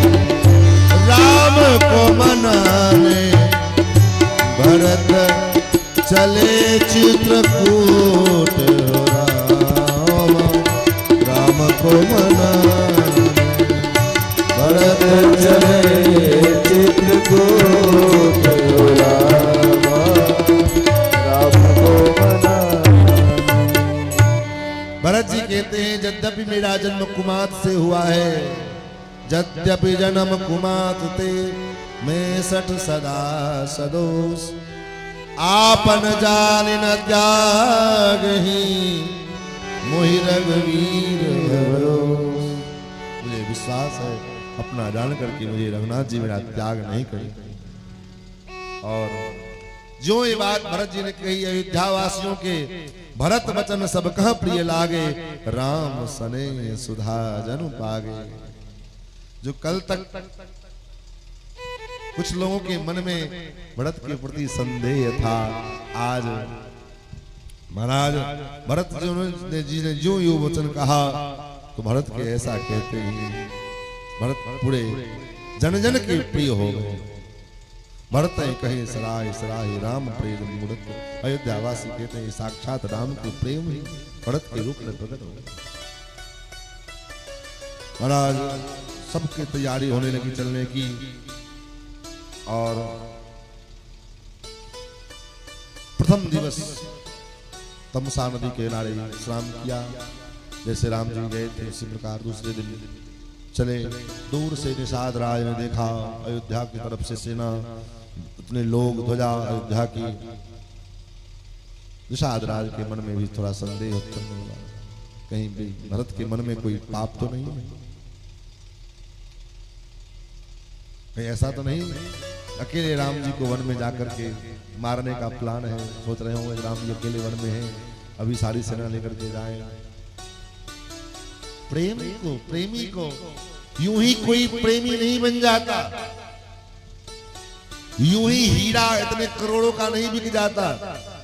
हीरा करोड़ों में बिकने के लिए कितना रगड़ खानी पड़ती है, कितना रगड़ सहना पड़ता है, तब जाकर के वो हीरा करोड़ों का बिकता है। उसी प्रकार से यूं ही कोई प्रेमी ऐसे राह चलते नहीं बन जाएगा, यूं ही कोई भगत नहीं बन जाता है। भक्ति के मार्ग पर चलने के लिए बहुत सारे जो है कठिनाइयों को सामने आना पड़ेगा और उसका सामना करना पड़ेगा, और तब जाकर के कोई भगत बनता है। भरत जी यूं ही आज वंदनीय नहीं है, यूं ही आज प्रेमी सबके हृदय के चहेते नहीं हो गए। बहुत साधना करनी पड़ी भरत जी।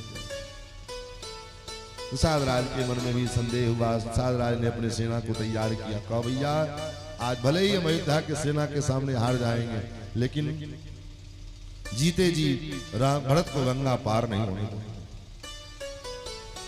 लेकिन सब जगह कोई बुद्धिमान होते हैं, बूढ़े लोग, उसमें से एक बूढ़ा व्यक्ति, इसलिए कहा जाता है परिवार में बुजुर्गों का होना, बूढ़े का होना बड़ा जरूरी होता है। अब आजकल के नए जनरेशन के लोग तो बूढ़े से बिल्कुल दूर रहे। भले ही बूढ़े के पास हो सकता है तुम्हारे जैसा डिग्री ना हो सकता है तुम्हारे जैसा फर्राटेदार अंग्रेजी बोलने का सलीका ना हो सकता है तुम्हारे जैसा फेसबुक इंस्टाग्राम पे रील बनाने का तरीका ना जानते हो, लेकिन बूढ़े के पास अनुभव की नेत्र है, अनुभव की आंख। इसलिए अभिवादनशील नित्यम वृद्धोपसेविना, बूढ़े का सदा सम्मान होना चाहिए। हाँ? महाराज एक बार क्या हुआ, एक लड़के का विवाह निश्चित किया गया, विवाह तय हो गई।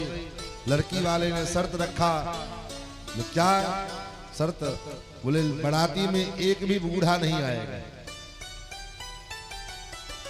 बाराती में एक भी बूढ़ा व्यक्ति नहीं आएगा। लोगों ने, नवयुवकों ने कहा क्या जरूरी है, बूढ़े लोग घर पे रहे, खाए पिए सोए, बाराती जाने की क्या जरूरत है?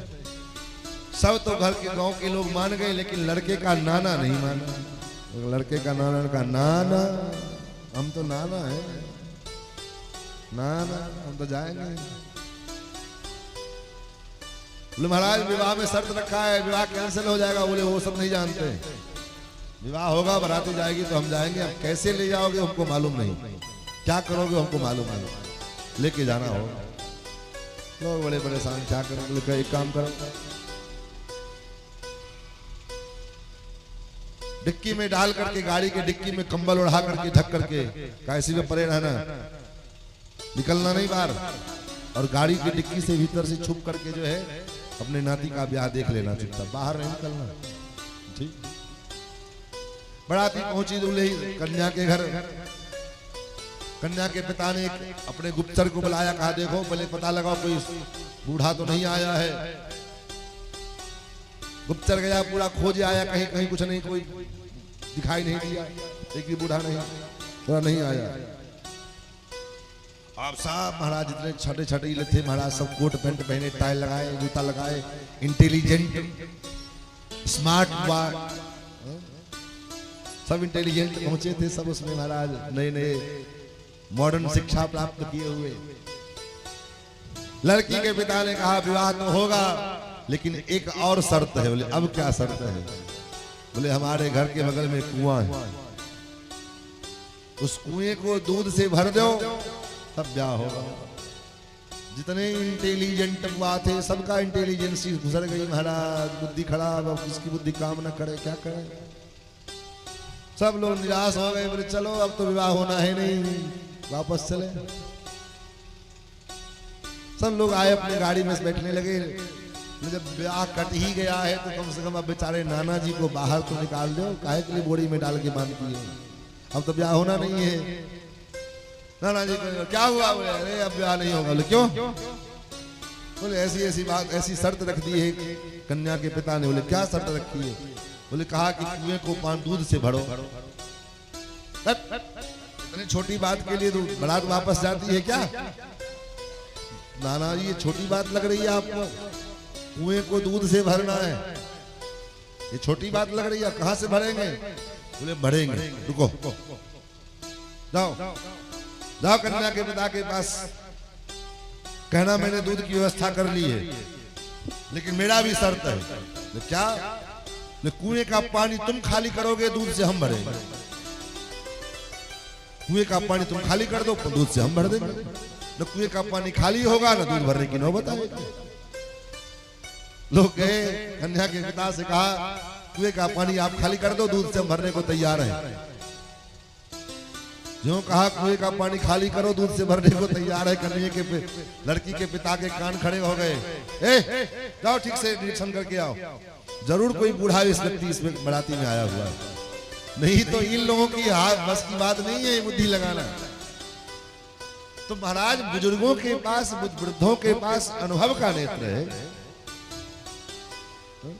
एक घर में आग लगी, सब भाग गए, दो बच गए। कौन? बोले एक व्यक्ति, एक लंगड़ा था पैर से बिल्कुल, और एक अंधा। सब तो भाग गए, लंगड़ा और अंधा भागने के लिए व्यवस्था जलने के लिए। फिर तो लंगड़े ने अंधे से कहा सुनो, तुम्हारे पास आंख नहीं है, हमारे पास पैर नहीं है, एक काम करो तुम अपनी पीठ पर मुझे बिठा लो, कंधे पर, और किधर चलना है वो मैं तुम्हें बताऊंगा, दाएं की बाएं की सही सीधे, जिधर जिधर चलना है वो मैं तुम्हें बताता जाऊंगा, तुम चलते जाना, और इस प्रकार हम दोनों बच जाएंगे और दोनों बाहर निकल जाएंगे। मानो संकेत क्या है? तो संकेत यही है कि आज हमारे समाज में भी वही है। अंधा कौन? जवानी, जवानी के जोश में लोग अंधे हो जाते हैं। ये अंधी जवानी। और लंगड़ा कौन? बोले बुढ़ापा। बुढ़ापा लंगड़ा, शरीर से लाचार, कुछ कर नहीं सकते। लेकिन लंगड़े के पास, बूढ़े के पास अनुभव के आंख है और जवान के पास जवानी में पैर है। जब दोनों का संयोग हो जाए, बुढ़ापे का अनुभव और जवानी का शरीर, ये दोनों अगर एक हो जाए, तभी समाज में कोई क्रांति आती है, तभी समाज में कोई न कोई नवचेतना जागृत होती है। बूढ़े ने कहा, सुनो, युद्ध करना ठीक नहीं है, हमें लगता है कि भरत युद्ध करने नहीं जा रहे हैं। तब बोले परीक्षा ले लो। परीक्षा लिया। क्या परीक्षा? सतोगुण, रजोगुण, तमोगुण, 3 प्रकार के जो आहार होते हैं व्यवस्था की। मीन पीन पाठीन पुराने। एक पात्र में फल लिया, एक पात्र में मछली ली, एक पात्र में अनेक प्रकार के पशुओं के मांस लिए और चले भरत जी का मनोपॉलिसी जानने के लिए। अगर वो फल के तरफ, फल का आग्रह करेंगे, फल लेंगे, इसका मतलब वो सतोगुणी है, उनके मन में का विचार सब पवित्र है। अगर मछली की तरफ जाएंगे तो रजोगुणी है, उनमें राजनीतिक है, राम के प्रति दुर्भावना है। और तमो मानस इत्यादि का चयन करेंगे तो तमोगुणी है, आसुरी प्रवृत्ति है, उनका विचार ठीक नहीं है। ये 3 प्रकार के जो है व्यवस्था लेकर के निषाद राज ने कहा, बोले पहले मैं परीक्षा लूंगा और बाद में जब मैं इशारा करूं, मुझे लगेगा कि नहीं मामला गड़बड़ है, मैं संकेत करूंगा, तब तुम लोग सीधे आक्रमण कर देंगे। महाराज, मिलन साज सजी मिलन सिधाए, मंगल मूल सगुन सुख पाए। देख दूर ते कहीं निज नामो, किन्न मुनि से दंड प्रणाम। दूर से ही निषाद राज ने गुरुदेव वशिष्ठ को प्रणाम किया। अपना नाम लेकर के वशिष्ठ जी ने कहा, भरत, ये राम जी के मित्र हैं निषाद, राम के मित्र हैं। राम सखा सोनो संदन जागा, राम सखा सोने संदन जागा, राम सखा सोनो संदन जागा, राम सखा सोने संदन जागा। चले उतरे ओमगत अनुरागा, चले उतरे ओमगत अनुरागा, चले उतरे ओमगत अनुरागा, चले उतरे ओमगत अनुरागा। राम सखा सुन संजनता का। ये राम के सखा है, सुनते ही कूद गए रथ से और जाकर के हृदय से लगा लिया। मनोज ऐसा प्रतीत हुआ, मनोह लखन सन भेंट भई, जैसे लक्ष्मण से मुलाकात हो गई। लक्ष्मण जी से भेंट हो गई। करत दंडवत देहि भरत, लीन भरत लीन उर लाय, मनोह लखन सन भेंट भई, प्रेम न हृदय से।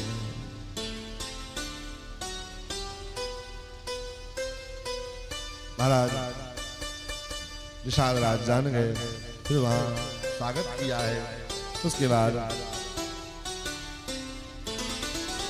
फिर प्रातः काल नाव के द्वारा उस पार पूरे लोग गए और भगवान भरत जी ने शत्रुघ्न जी को आगे किया, सबको लेकर के आगे चलो, मैं पीछे से आता हूं। सब आगे बढ़े, पीछे से जब भरत जी सब चले गए आगे, तो पीछे से भरत जी चले और पैदल चलने लगे, पैदल चलने लगे। लोगों ने कहा प्रभु, सेवकों ने कहा प्रभु आप पैदल चलेंगे? बोले हाँ। सिर भरी जाऊं उचित असमोरा, यहाँ से मेरे राम जी पैदल गए हैं, मेरा तो उचित ये होगा कि मैं अपने सिर के बल चलूं, लेकिन न सिर के बल तो कम से कम पैदल तो चलने दो। महाराज सखाओ वो सेवकों ने विचार किया, जब ये सिर बल चलने के लिए चल रहे हैं, हम लोगों को कैसे चलना हो? ये सिर के बल चलने की बात करते, हम लोग को क्या करना है? हम लोग तो इनके सेवक हैं, ये राम जी के सेवक, हम इनके सेवक हैं। और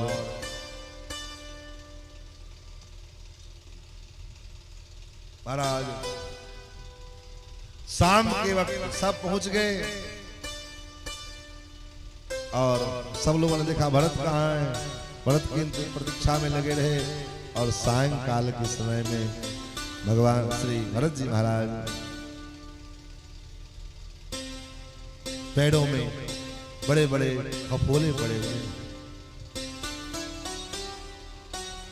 झलका झलकन पायन कैसे, पंकज कोश ओस कण जैसे। पेड़ों में खपोले पड़े हुए हैं, ऐसे लगता है कि जैसे कमल के पुष्प के ऊपर ओस कण पड़े हो, वैसा प्रतीत होता है, वैसी नजारा, वैसी दृश्य प्रस्तुत हुए।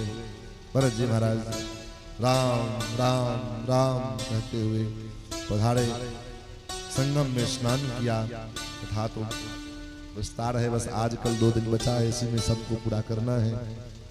तो कतहु निमज्जन कतहु प्रणामा, कहीं खूब गोता लगाना, खूब कहीं जो है कहीं प्रणाम करके आगे बढ़ना, यही क्रम के द्वारा हम कथा पूरी कर पाएंगे। भरत जी को भरद्वाज ऋषि ने स्वागत किया है, संगम में स्नान किया और संगम में गंगा जी के समय स्नान करते हुए डुबकी लगाते हुए हमारे आपके जैसे ये नहीं कहा ये गंगा मैया तो है चुनरी चढ़ी भाई, ये गंगा मैया तो है पियरी चढ़ी बा सैया के का है।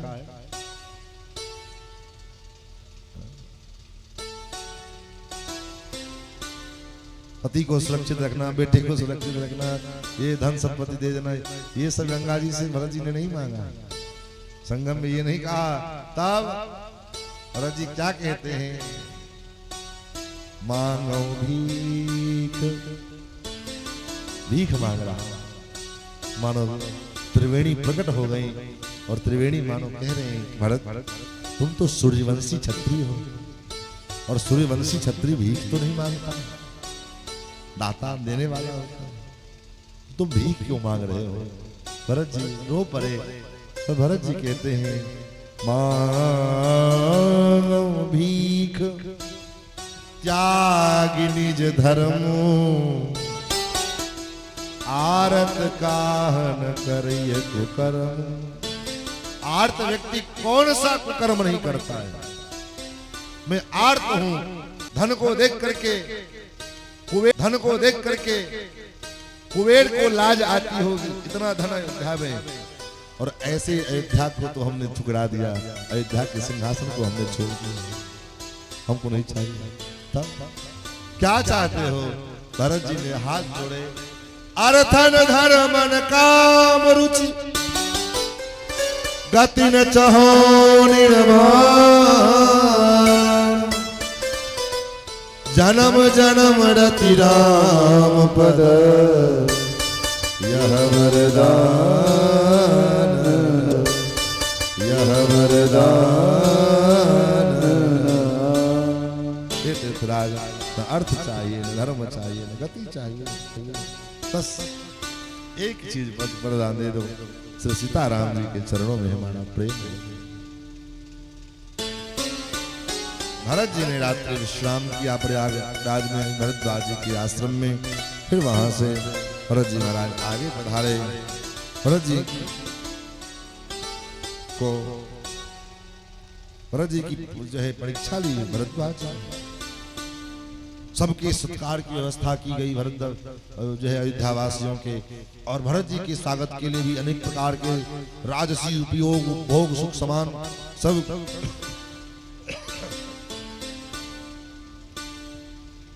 जो है व्यवस्था किया गया। लेकिन गोस्वामी जी लिखते हैं संपत्ति चकई भरत चक मुनियायस खिलवार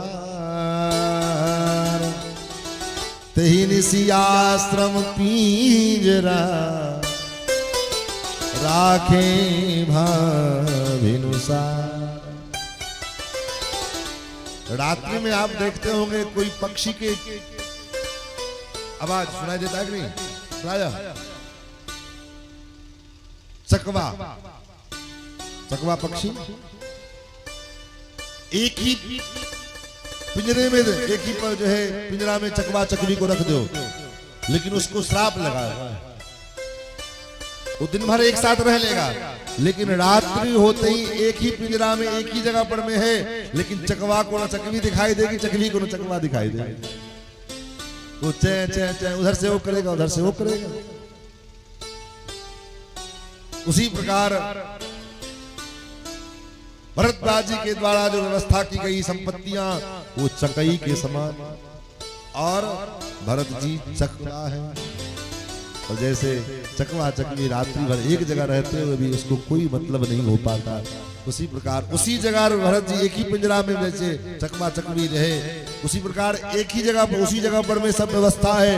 अप्सराएं नृत्य कर रही है, अनेक अनेक जो खाद्य पदार्थ हैं, खाने के पदार्थ हैं, अनेक पेय पदार्थ हैं, नृत्य के पदार्थ नृत्य चल रहे हैं, भजन गान चल रहा है, सब चल रहा है। लेकिन संपत्ति चकई भरत चकु मुनि आयस खिलवार और तेहि निसी आश्रम पिंजरा राखे भाविनुसार। राम राम राम राम करते हुए सवेरे पूरी रात्रि व्यतीत हो गई। सवेरा हुआ, सवेरे प्रयागराज में स्नान किए, फिर ऋषि भरद्वाज के आशीष प्राप्त करके दंडवत करके प्रणाम करके चित्रकूट के लिए चले।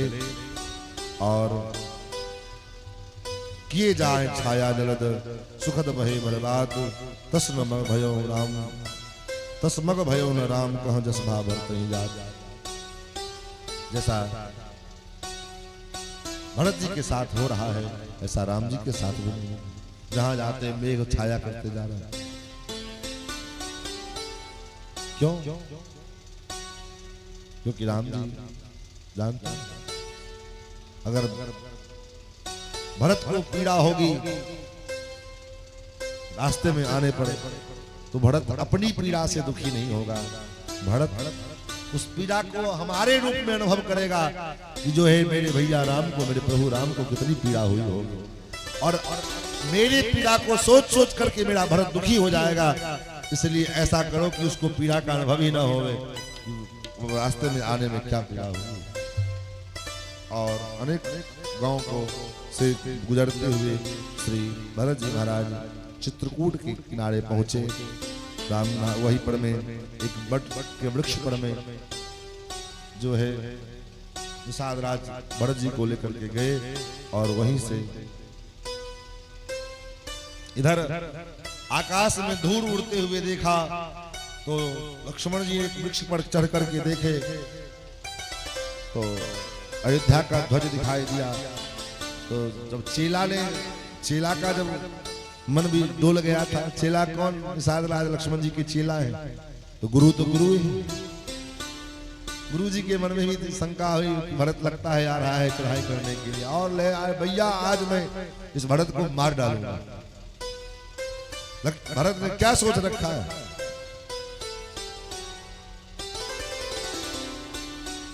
अकेला आपको समझ रखा है। एक काम भरत ने गलती की, आपको असहाय जान करके और यहां वन में आपको मारने के लिए आ रहा है। आज राम सेवक जस ले हो भरत ही समर सिखावन दे। आज राम का सेवक का यश प्राप्त करूंगा, और भरत को जो है समर में युद्ध में उसको धूल चटाऊंगा। आय बना भल सकल समाजो प्रकट करो इस पाछली। बहुत बातें हुई। अतिर सरोस लम्हा खेल लखनो सुनी लखी सुनी सपद प्रवान सभय लोग सब लोग पति चाहत भवरी भगवान। और राजमद को पचाना बड़ा कठिन काम है। सत्ता का पद जो सत्ता का जो मद है ना, इसको सहन करना बड़ा कठिन कार्य है। ये सबको नहीं पचता है। लेकिन हे लक्ष्मण, भरत ही हो इन राजमद, तुम अयोध्या की सत्ता की बात करते हो। विधात ब्रह्मा का पद मिल जाए, हरि का हर का पद मिल जाए भरत को, तब भी मेरे भरत के मन में मद नहीं होगा। भरत ही हो इन राजमद, विधि हरि हर पद पाए। कैसे? जैसे एक गिलास दूध में नींबू लेकर के निचोड़ दो, दूध फट जाएगा। हा? लेकिन दूध के समुद्र में अगर नींबू निचोड़ोगे तो दूध फटेगा। कबहों की काजी सी करनी, क्षीर सिंध बिन साय। थोड़ी सी खटाई क्या क्षीर सागर को उफाड़ सकती है दूध को?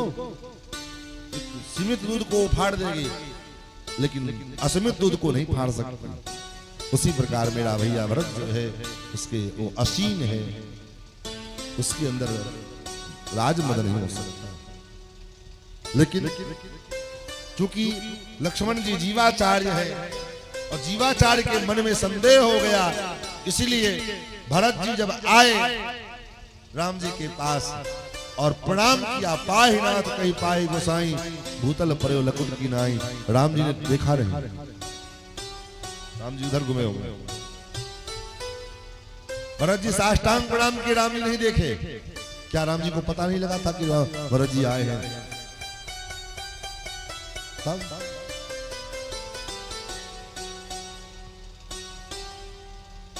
लक्ष्मण जी ने कहा,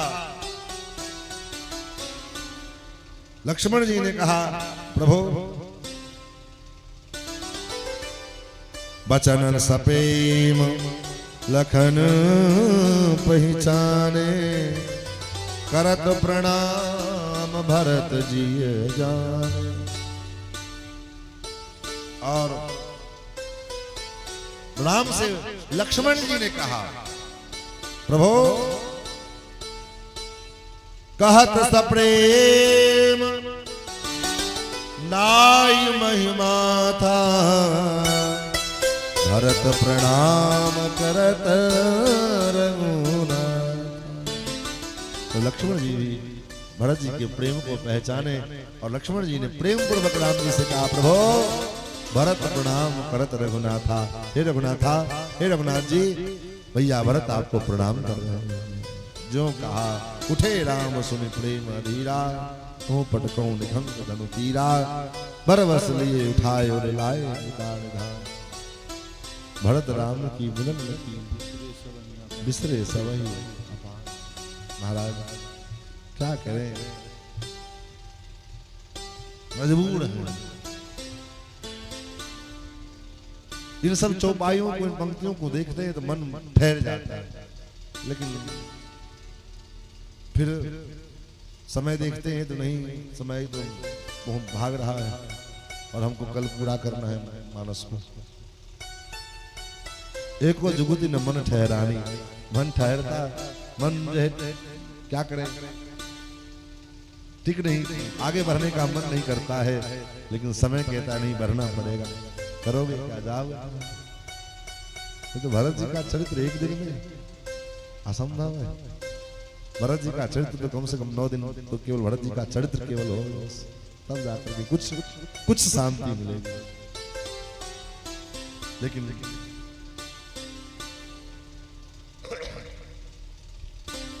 राम जी और भरत जी के इस मिलन को देख करके समय की गति मानो ठहर गई, रुक गई, स्तंभित हो गई। कोई कुछ कहे न कोई कुछ पूछा, प्रेम भरा मन, कोई कुछ कह नहीं रहा है। दोनों भैया एक दूसरे को निहार रहे हैं अपलक नेत्रों से। और उसी समय निषाद ने कहा, निषाद राय ने कहा कि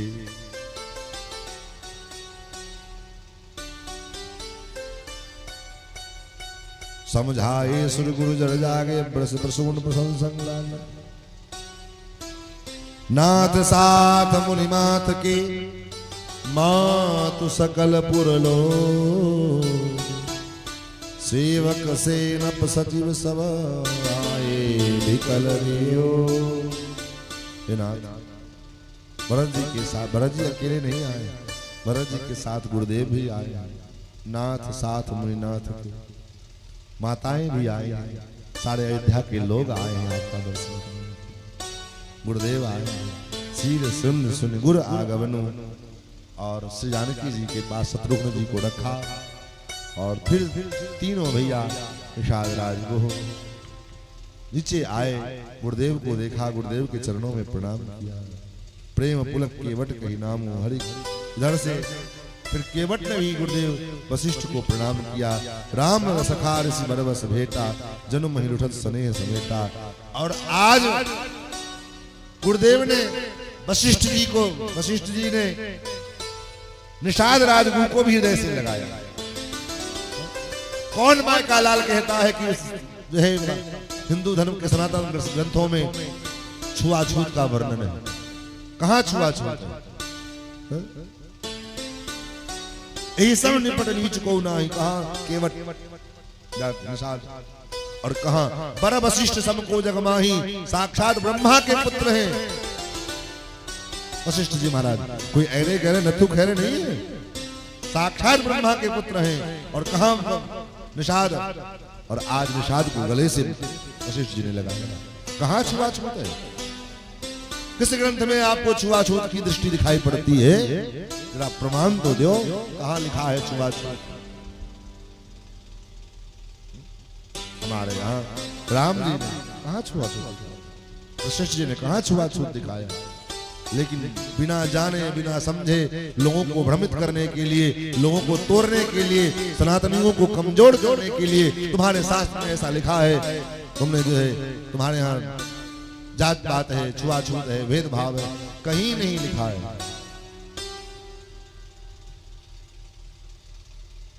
ये जात पात, ये छुआछूत, ये नेताओं ने बनाया, शास्त्र में नहीं बनाया। महाराज सबने एक दूसरे से भेंट मुलाकात हुई, और उसके बाद सब लोग आए, सास के चरणों में श्री जानकी जी ने प्रणाम किया। और आप विचार करिए, जब राम जी आए हैं, यहाँ स्पष्ट लिखा है।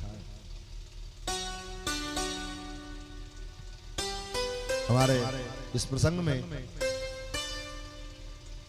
हमारे एक लोग बड़े प्रेमी थे, कहते थे कि मानस में जो गोस्वामी जी ने लिखा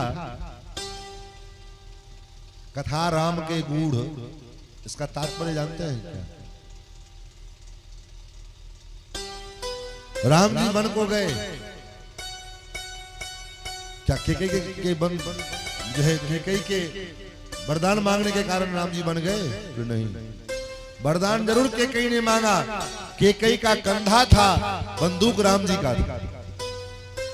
राम जी ने केकई से वचन लिया था कि तुमको ये वरदान मांगना पड़ेगा पिताजी से मेरे खुशी के लिए। और केकई ने कहा तुम्हारी प्रसन्नता के लिए मुझे कुछ भी करना पड़े मैं करने को तैयार हूं।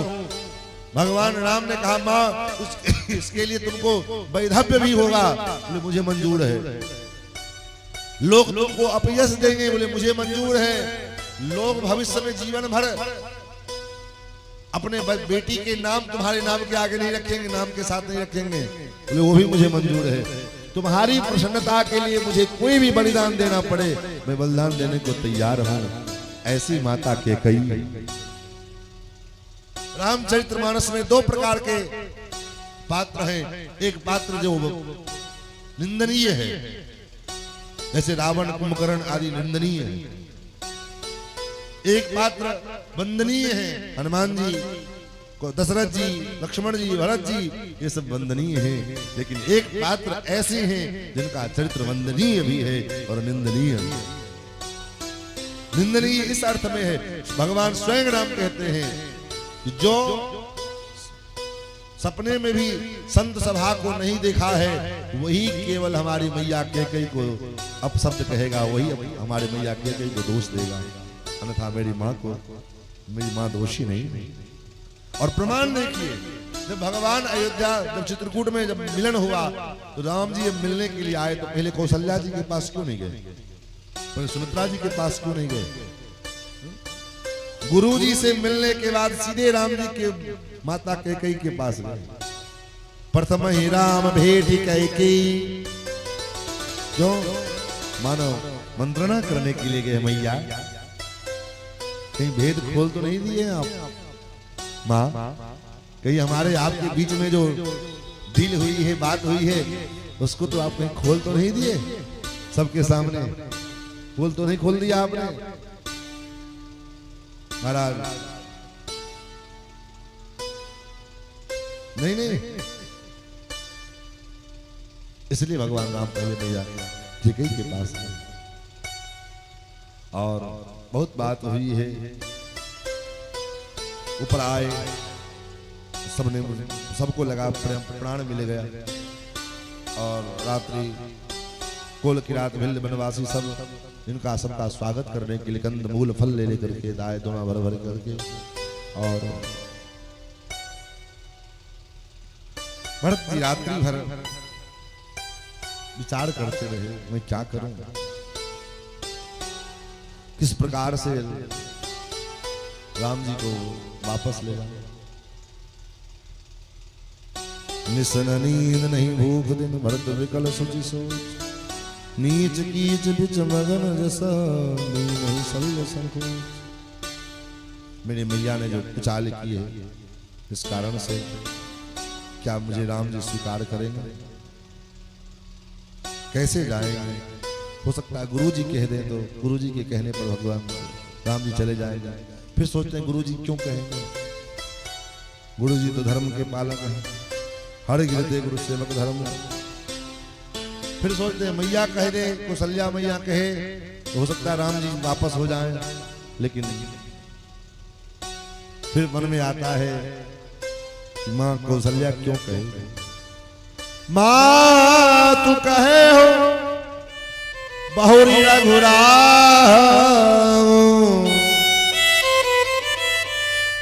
माँ कौशल्या कह दे तो भैया राम वापस हो जाएंगे, लेकिन फिर मन में आता है राम जननी हठ कर अभिपिका।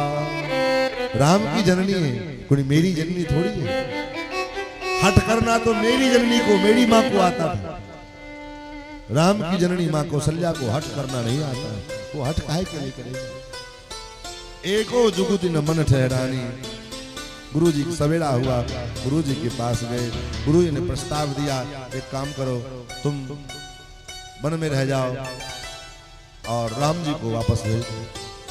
गुरु जी ने भी थोड़ा बाण मारा, अपना चाल चले कि गुरु जी हम कह देंगे कि भरत तुम वन में रह जाओ, राम जी को हम अयोध्या लेकर के चले जाते हैं, तो राम जी से अलग होना भरत जी स्वीकार नहीं करेंगे, हमारा बात भी रह जाएगा, हमको अपयश भी नहीं होगा, हमें अपयश भी नहीं होगा कि गुरु जी ने कुछ नहीं कहा। लेकिन सवेरे सवेरे गुरु जी ने कहा, तात हे भरत, नीत कहती है कि जहां सर्वस्व जा रहा हो वहां आधा भी बच जाए तो काम बुद्धिमान लोग उसको बचा लेते हैं। गुरुदेव क्या एक काम करो, तुम दोनों भैया, तुम और शत्रुघ्न वन में रह जाओ और राम लक्ष्मण को लेकर के हम चले जाते हैं, कह देंगे चले जाएंगे। सुनि सुवचन हर से दो भागा, प्रेम प्रबोध परिपूर्ण गाता, मन प्रसन्न तन तेज विराजा, जन जी राम भय राजा। गुरुदेव आंखों से अश्रुपात हो रहे भरत जी के, और भरत जी कहते गुरुदेव अंतर्जामी राम सी तुम सर्वज्ञ सुजान, जौपुर कहो तनाथ निज कीजिए वचन प्रमाण। आपने जो कहा इस बात को आप प्रमाणित कर दिया। 14 वर्ष के लिए नहीं, 14 वर्ष की कौन कहे, मैं आजीवन वन में रहने को तैयार हूं, लेकिन अगर मेरे राम जी अयोध्या चले जाए, अयोध्या के सिंहासन पर बैठ जाए, मुझे आजीवन वन में रहना पड़े, मुझे कोई आपत्ति नहीं। आपने जो कहा इस बात को पूरा कर दो। भरत की इस प्रेम को देख करके, भरत जी की इस दशा को देख करके गोस्वामी जी कहते हैं महा बुद्धि के जल जो है राशि श्री वशिष्ठ जी महाराज, लेकिन महा बुद्धि के राशि वशिष्ठ जी महाराज की बुद्धि भी फेल हो गई। भरत महामहिमा जल राशि मुनिमति ठार तीर अबलासी। भरत के प्रेम के सागर के तट पर में जैसे किसी समुद्र के किनारे कोई अबला नारी खड़ी हो, उसको पार नहीं मिल रहा हो, था नहीं मिल रहा हो, उसी प्रकार भरत के प्रेम के जलराशि में महामुनि वशिष्ठ के जो मति है वो अथाह गोता में डूब रही है, पार जाने का कोई व्यवस्था नहीं मिल रहा। मुनि मति ठार तीर अबलासी।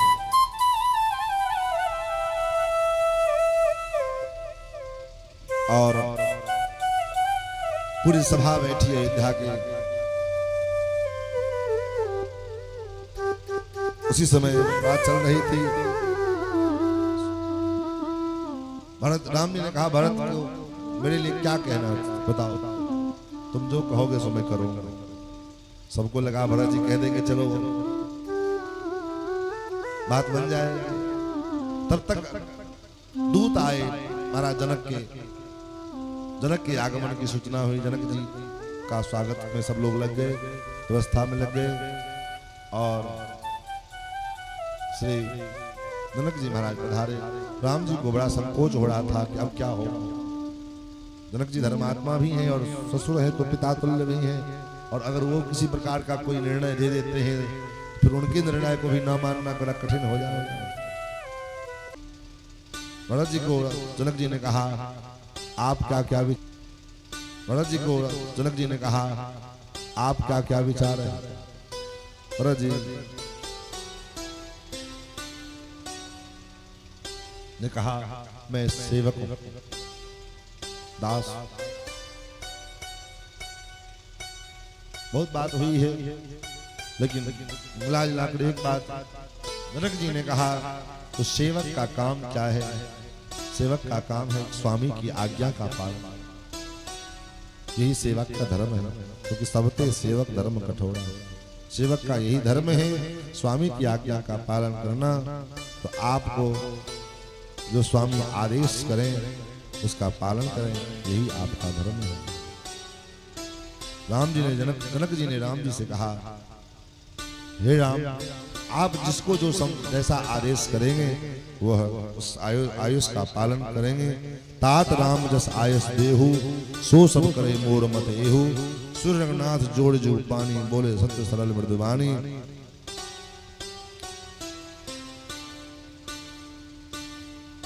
और फिर तो राम जी ने भरत जी से कहा राम भरत भैया, जिस सत्य की रक्षा के लिए, जिस वचन की रक्षा के लिए पिताजी ने अपना शरीर तक छोड़ दिया, प्राण त्याग दिए, और अब मैं उनके सत्य की रक्षा का उस वचन को खंडित करके वापस चला जाऊं, ये पिताजी का अपमान हो। जिस प्रण के निर्वाह के लिए पिताजी ने अपने प्राण को त्याग दिया, और अब उस प्रण के पालन में मैं पूरा ना हो करके उस प्रण को और बीच से वापस चला जाऊं, तो पिताजी के प्रण की हंसी होगी, उनका सत्य व्यर्थ हो जाएगा, उनके प्राण त्यागना व्यर्थ हो जाएंगे। इसलिए भैया एक काम करो, हमारा पुत्र का कर्तव्य है पिता के यश को आगे बढ़ाना, न कि पिता की कीर्ति को और गिराना। भैया एक काम करो, तुम 14 वर्ष तक मेरे लिए, मेरी इतना बात मान लो, 14 वर्ष तक तुम अयोध्या की देखभाल करो, और 14 वर्ष पिता के वचनों को मान करके मैं वापस आऊंगा। मैं अपनी धरोहर तुम्हारे पास सौंप रहा हूँ। मैं तुम्हारा प्रस्ताव स्वीकार किया, तुम्हारे जो प्रस्ताव है कि राज का संचालन राजा मैं बनूं, मैं तुम्हारे इस प्रस्ताव को स्वीकार करता हूँ, लेकिन मैं अपना जिम्मेदारी 14 वर्षों के लिए मैं तुम्हें सौंप रहा हूँ। इसलिए तुम भरत तुम लौट जाओ, और 14 वर्ष तक तुम अयोध्या की देखभाल करो। 14 वर्ष बाद मैं लौट करके आऊंगा, तो अपना पद स्वीकार कर लूं, भार स्वीकार कर लूं। फिर तो पादुका कहा 14 वर्ष तक मैं कैसे रहूंगा, कुछ आधार चाहिए। तो भगवान के चरणों से पादुका स्पर्श करा करके भरत जी ने मोरे शरण राम जी की पनही, भरत जी ने पादुका लेकर के मस्तक पर में लिए। और पादुका क्यों लिया? पहले तो कह रहे थे मोरे शरण राम की पनही, तो पनही लेने के बजाय फिर पादुका क्यों ले लिए? बोले भरत जी ने इसलिए कहा पादुका दो, क्योंकि पनही मतलब चप्पल, चप्पल तो चप्पल को चप्पल अथवा जूता, पनही मतलब जूता भी होता है। तो जूता पैर को पकड़ के रखता है, चप्पल पैर को पकड़ के रखता है, लेकिन पादुका पादुका हमारे पैर को नहीं पकड़ के रखता है। तब बोले हमारे पैर को पादुका को पकड़ के रखना पड़ता है, तब जाकर के पादुका पहन करके चलते हैं।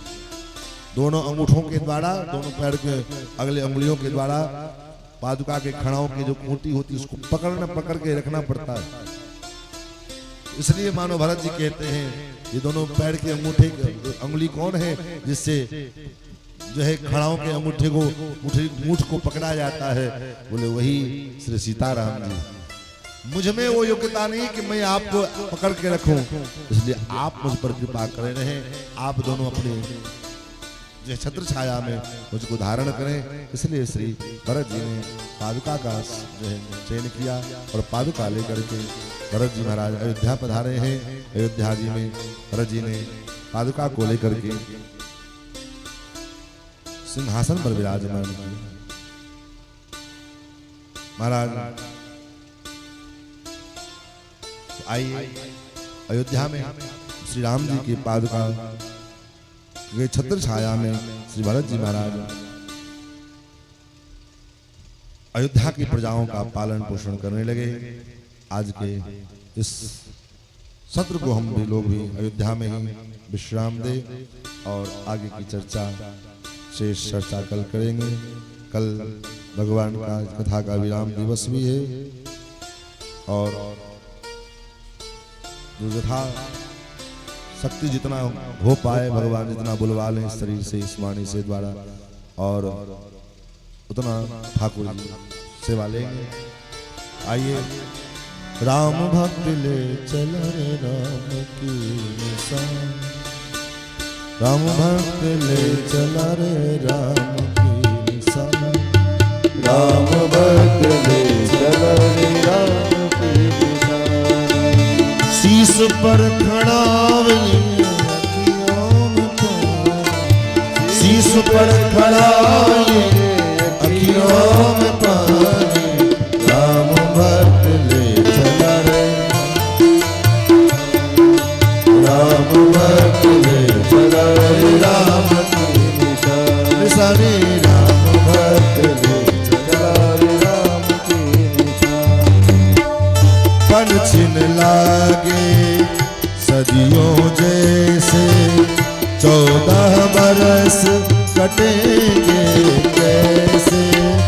पल छिन लागे सदियों जैसे, 14 बरस कटेंगे कैसे। जाने समय क्या खेल रचेगा, कौन मरेगा कौन। कब्र मिलन के कब्र मिलन के फूल खिलेंगे, कब्र मिलन के फूल खिलेंगे। नदियों के 2 फूल मिलेंगे, नदियों के 2 फूल मिलेंगे। जी करता है यही बस जाए, जी करता है यही बस जाए। हिल मिल 14 बरस बिताए, हिल मिल 14 बरस बिताए। राम बिन कठिन है एक घड़ी बितानी, राम बिन कठिन है एक घड़ी बितानी।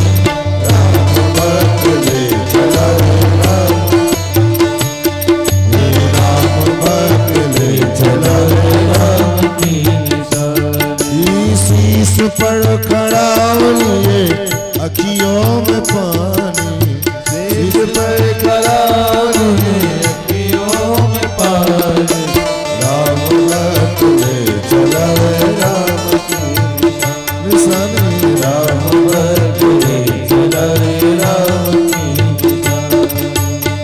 श्री सीता रामचंद्र भगवान की जय। आइए अब राम जी की आरती। ओम चंद्रमा मनसो जात चक्षुः सूर्यो जायत, रुद्रात् वायुस्य प्राणस्य मुखात् अग्निर्जायत। श्री रामायण श्री राम जी की आरती, पापियों को पाप से तारती। श्री राम श्री राम जी की आरती, पापियों को पाप से तारती। ये अमर ग्रंथ ये मुक्ति पंथ ये पंचम वेद निराला, नव ज्योति जगाने वाला।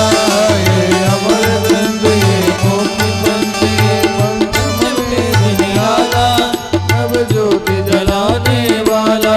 श्री राम यही घनश्याम, श्री राम यही घनश्याम, प्रभु के मंगल की आरती, पापियों को पाप से तारती। श्री रामायण श्री राम जी की आरती, पापियों को पाप से तारती। ये शांति गीत पावन पुनि, पापों को मिटाने वाला, हरिदर्श कराने वाला।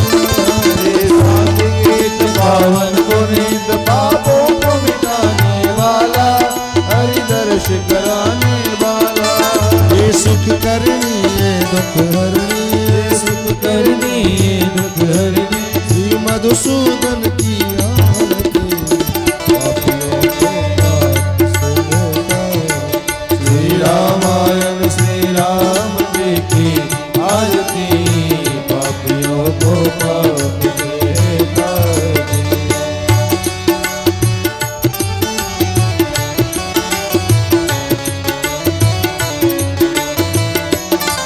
ये मधुर बोल भव पंग को संसार दिखाने वाला, हरिदर्श कराने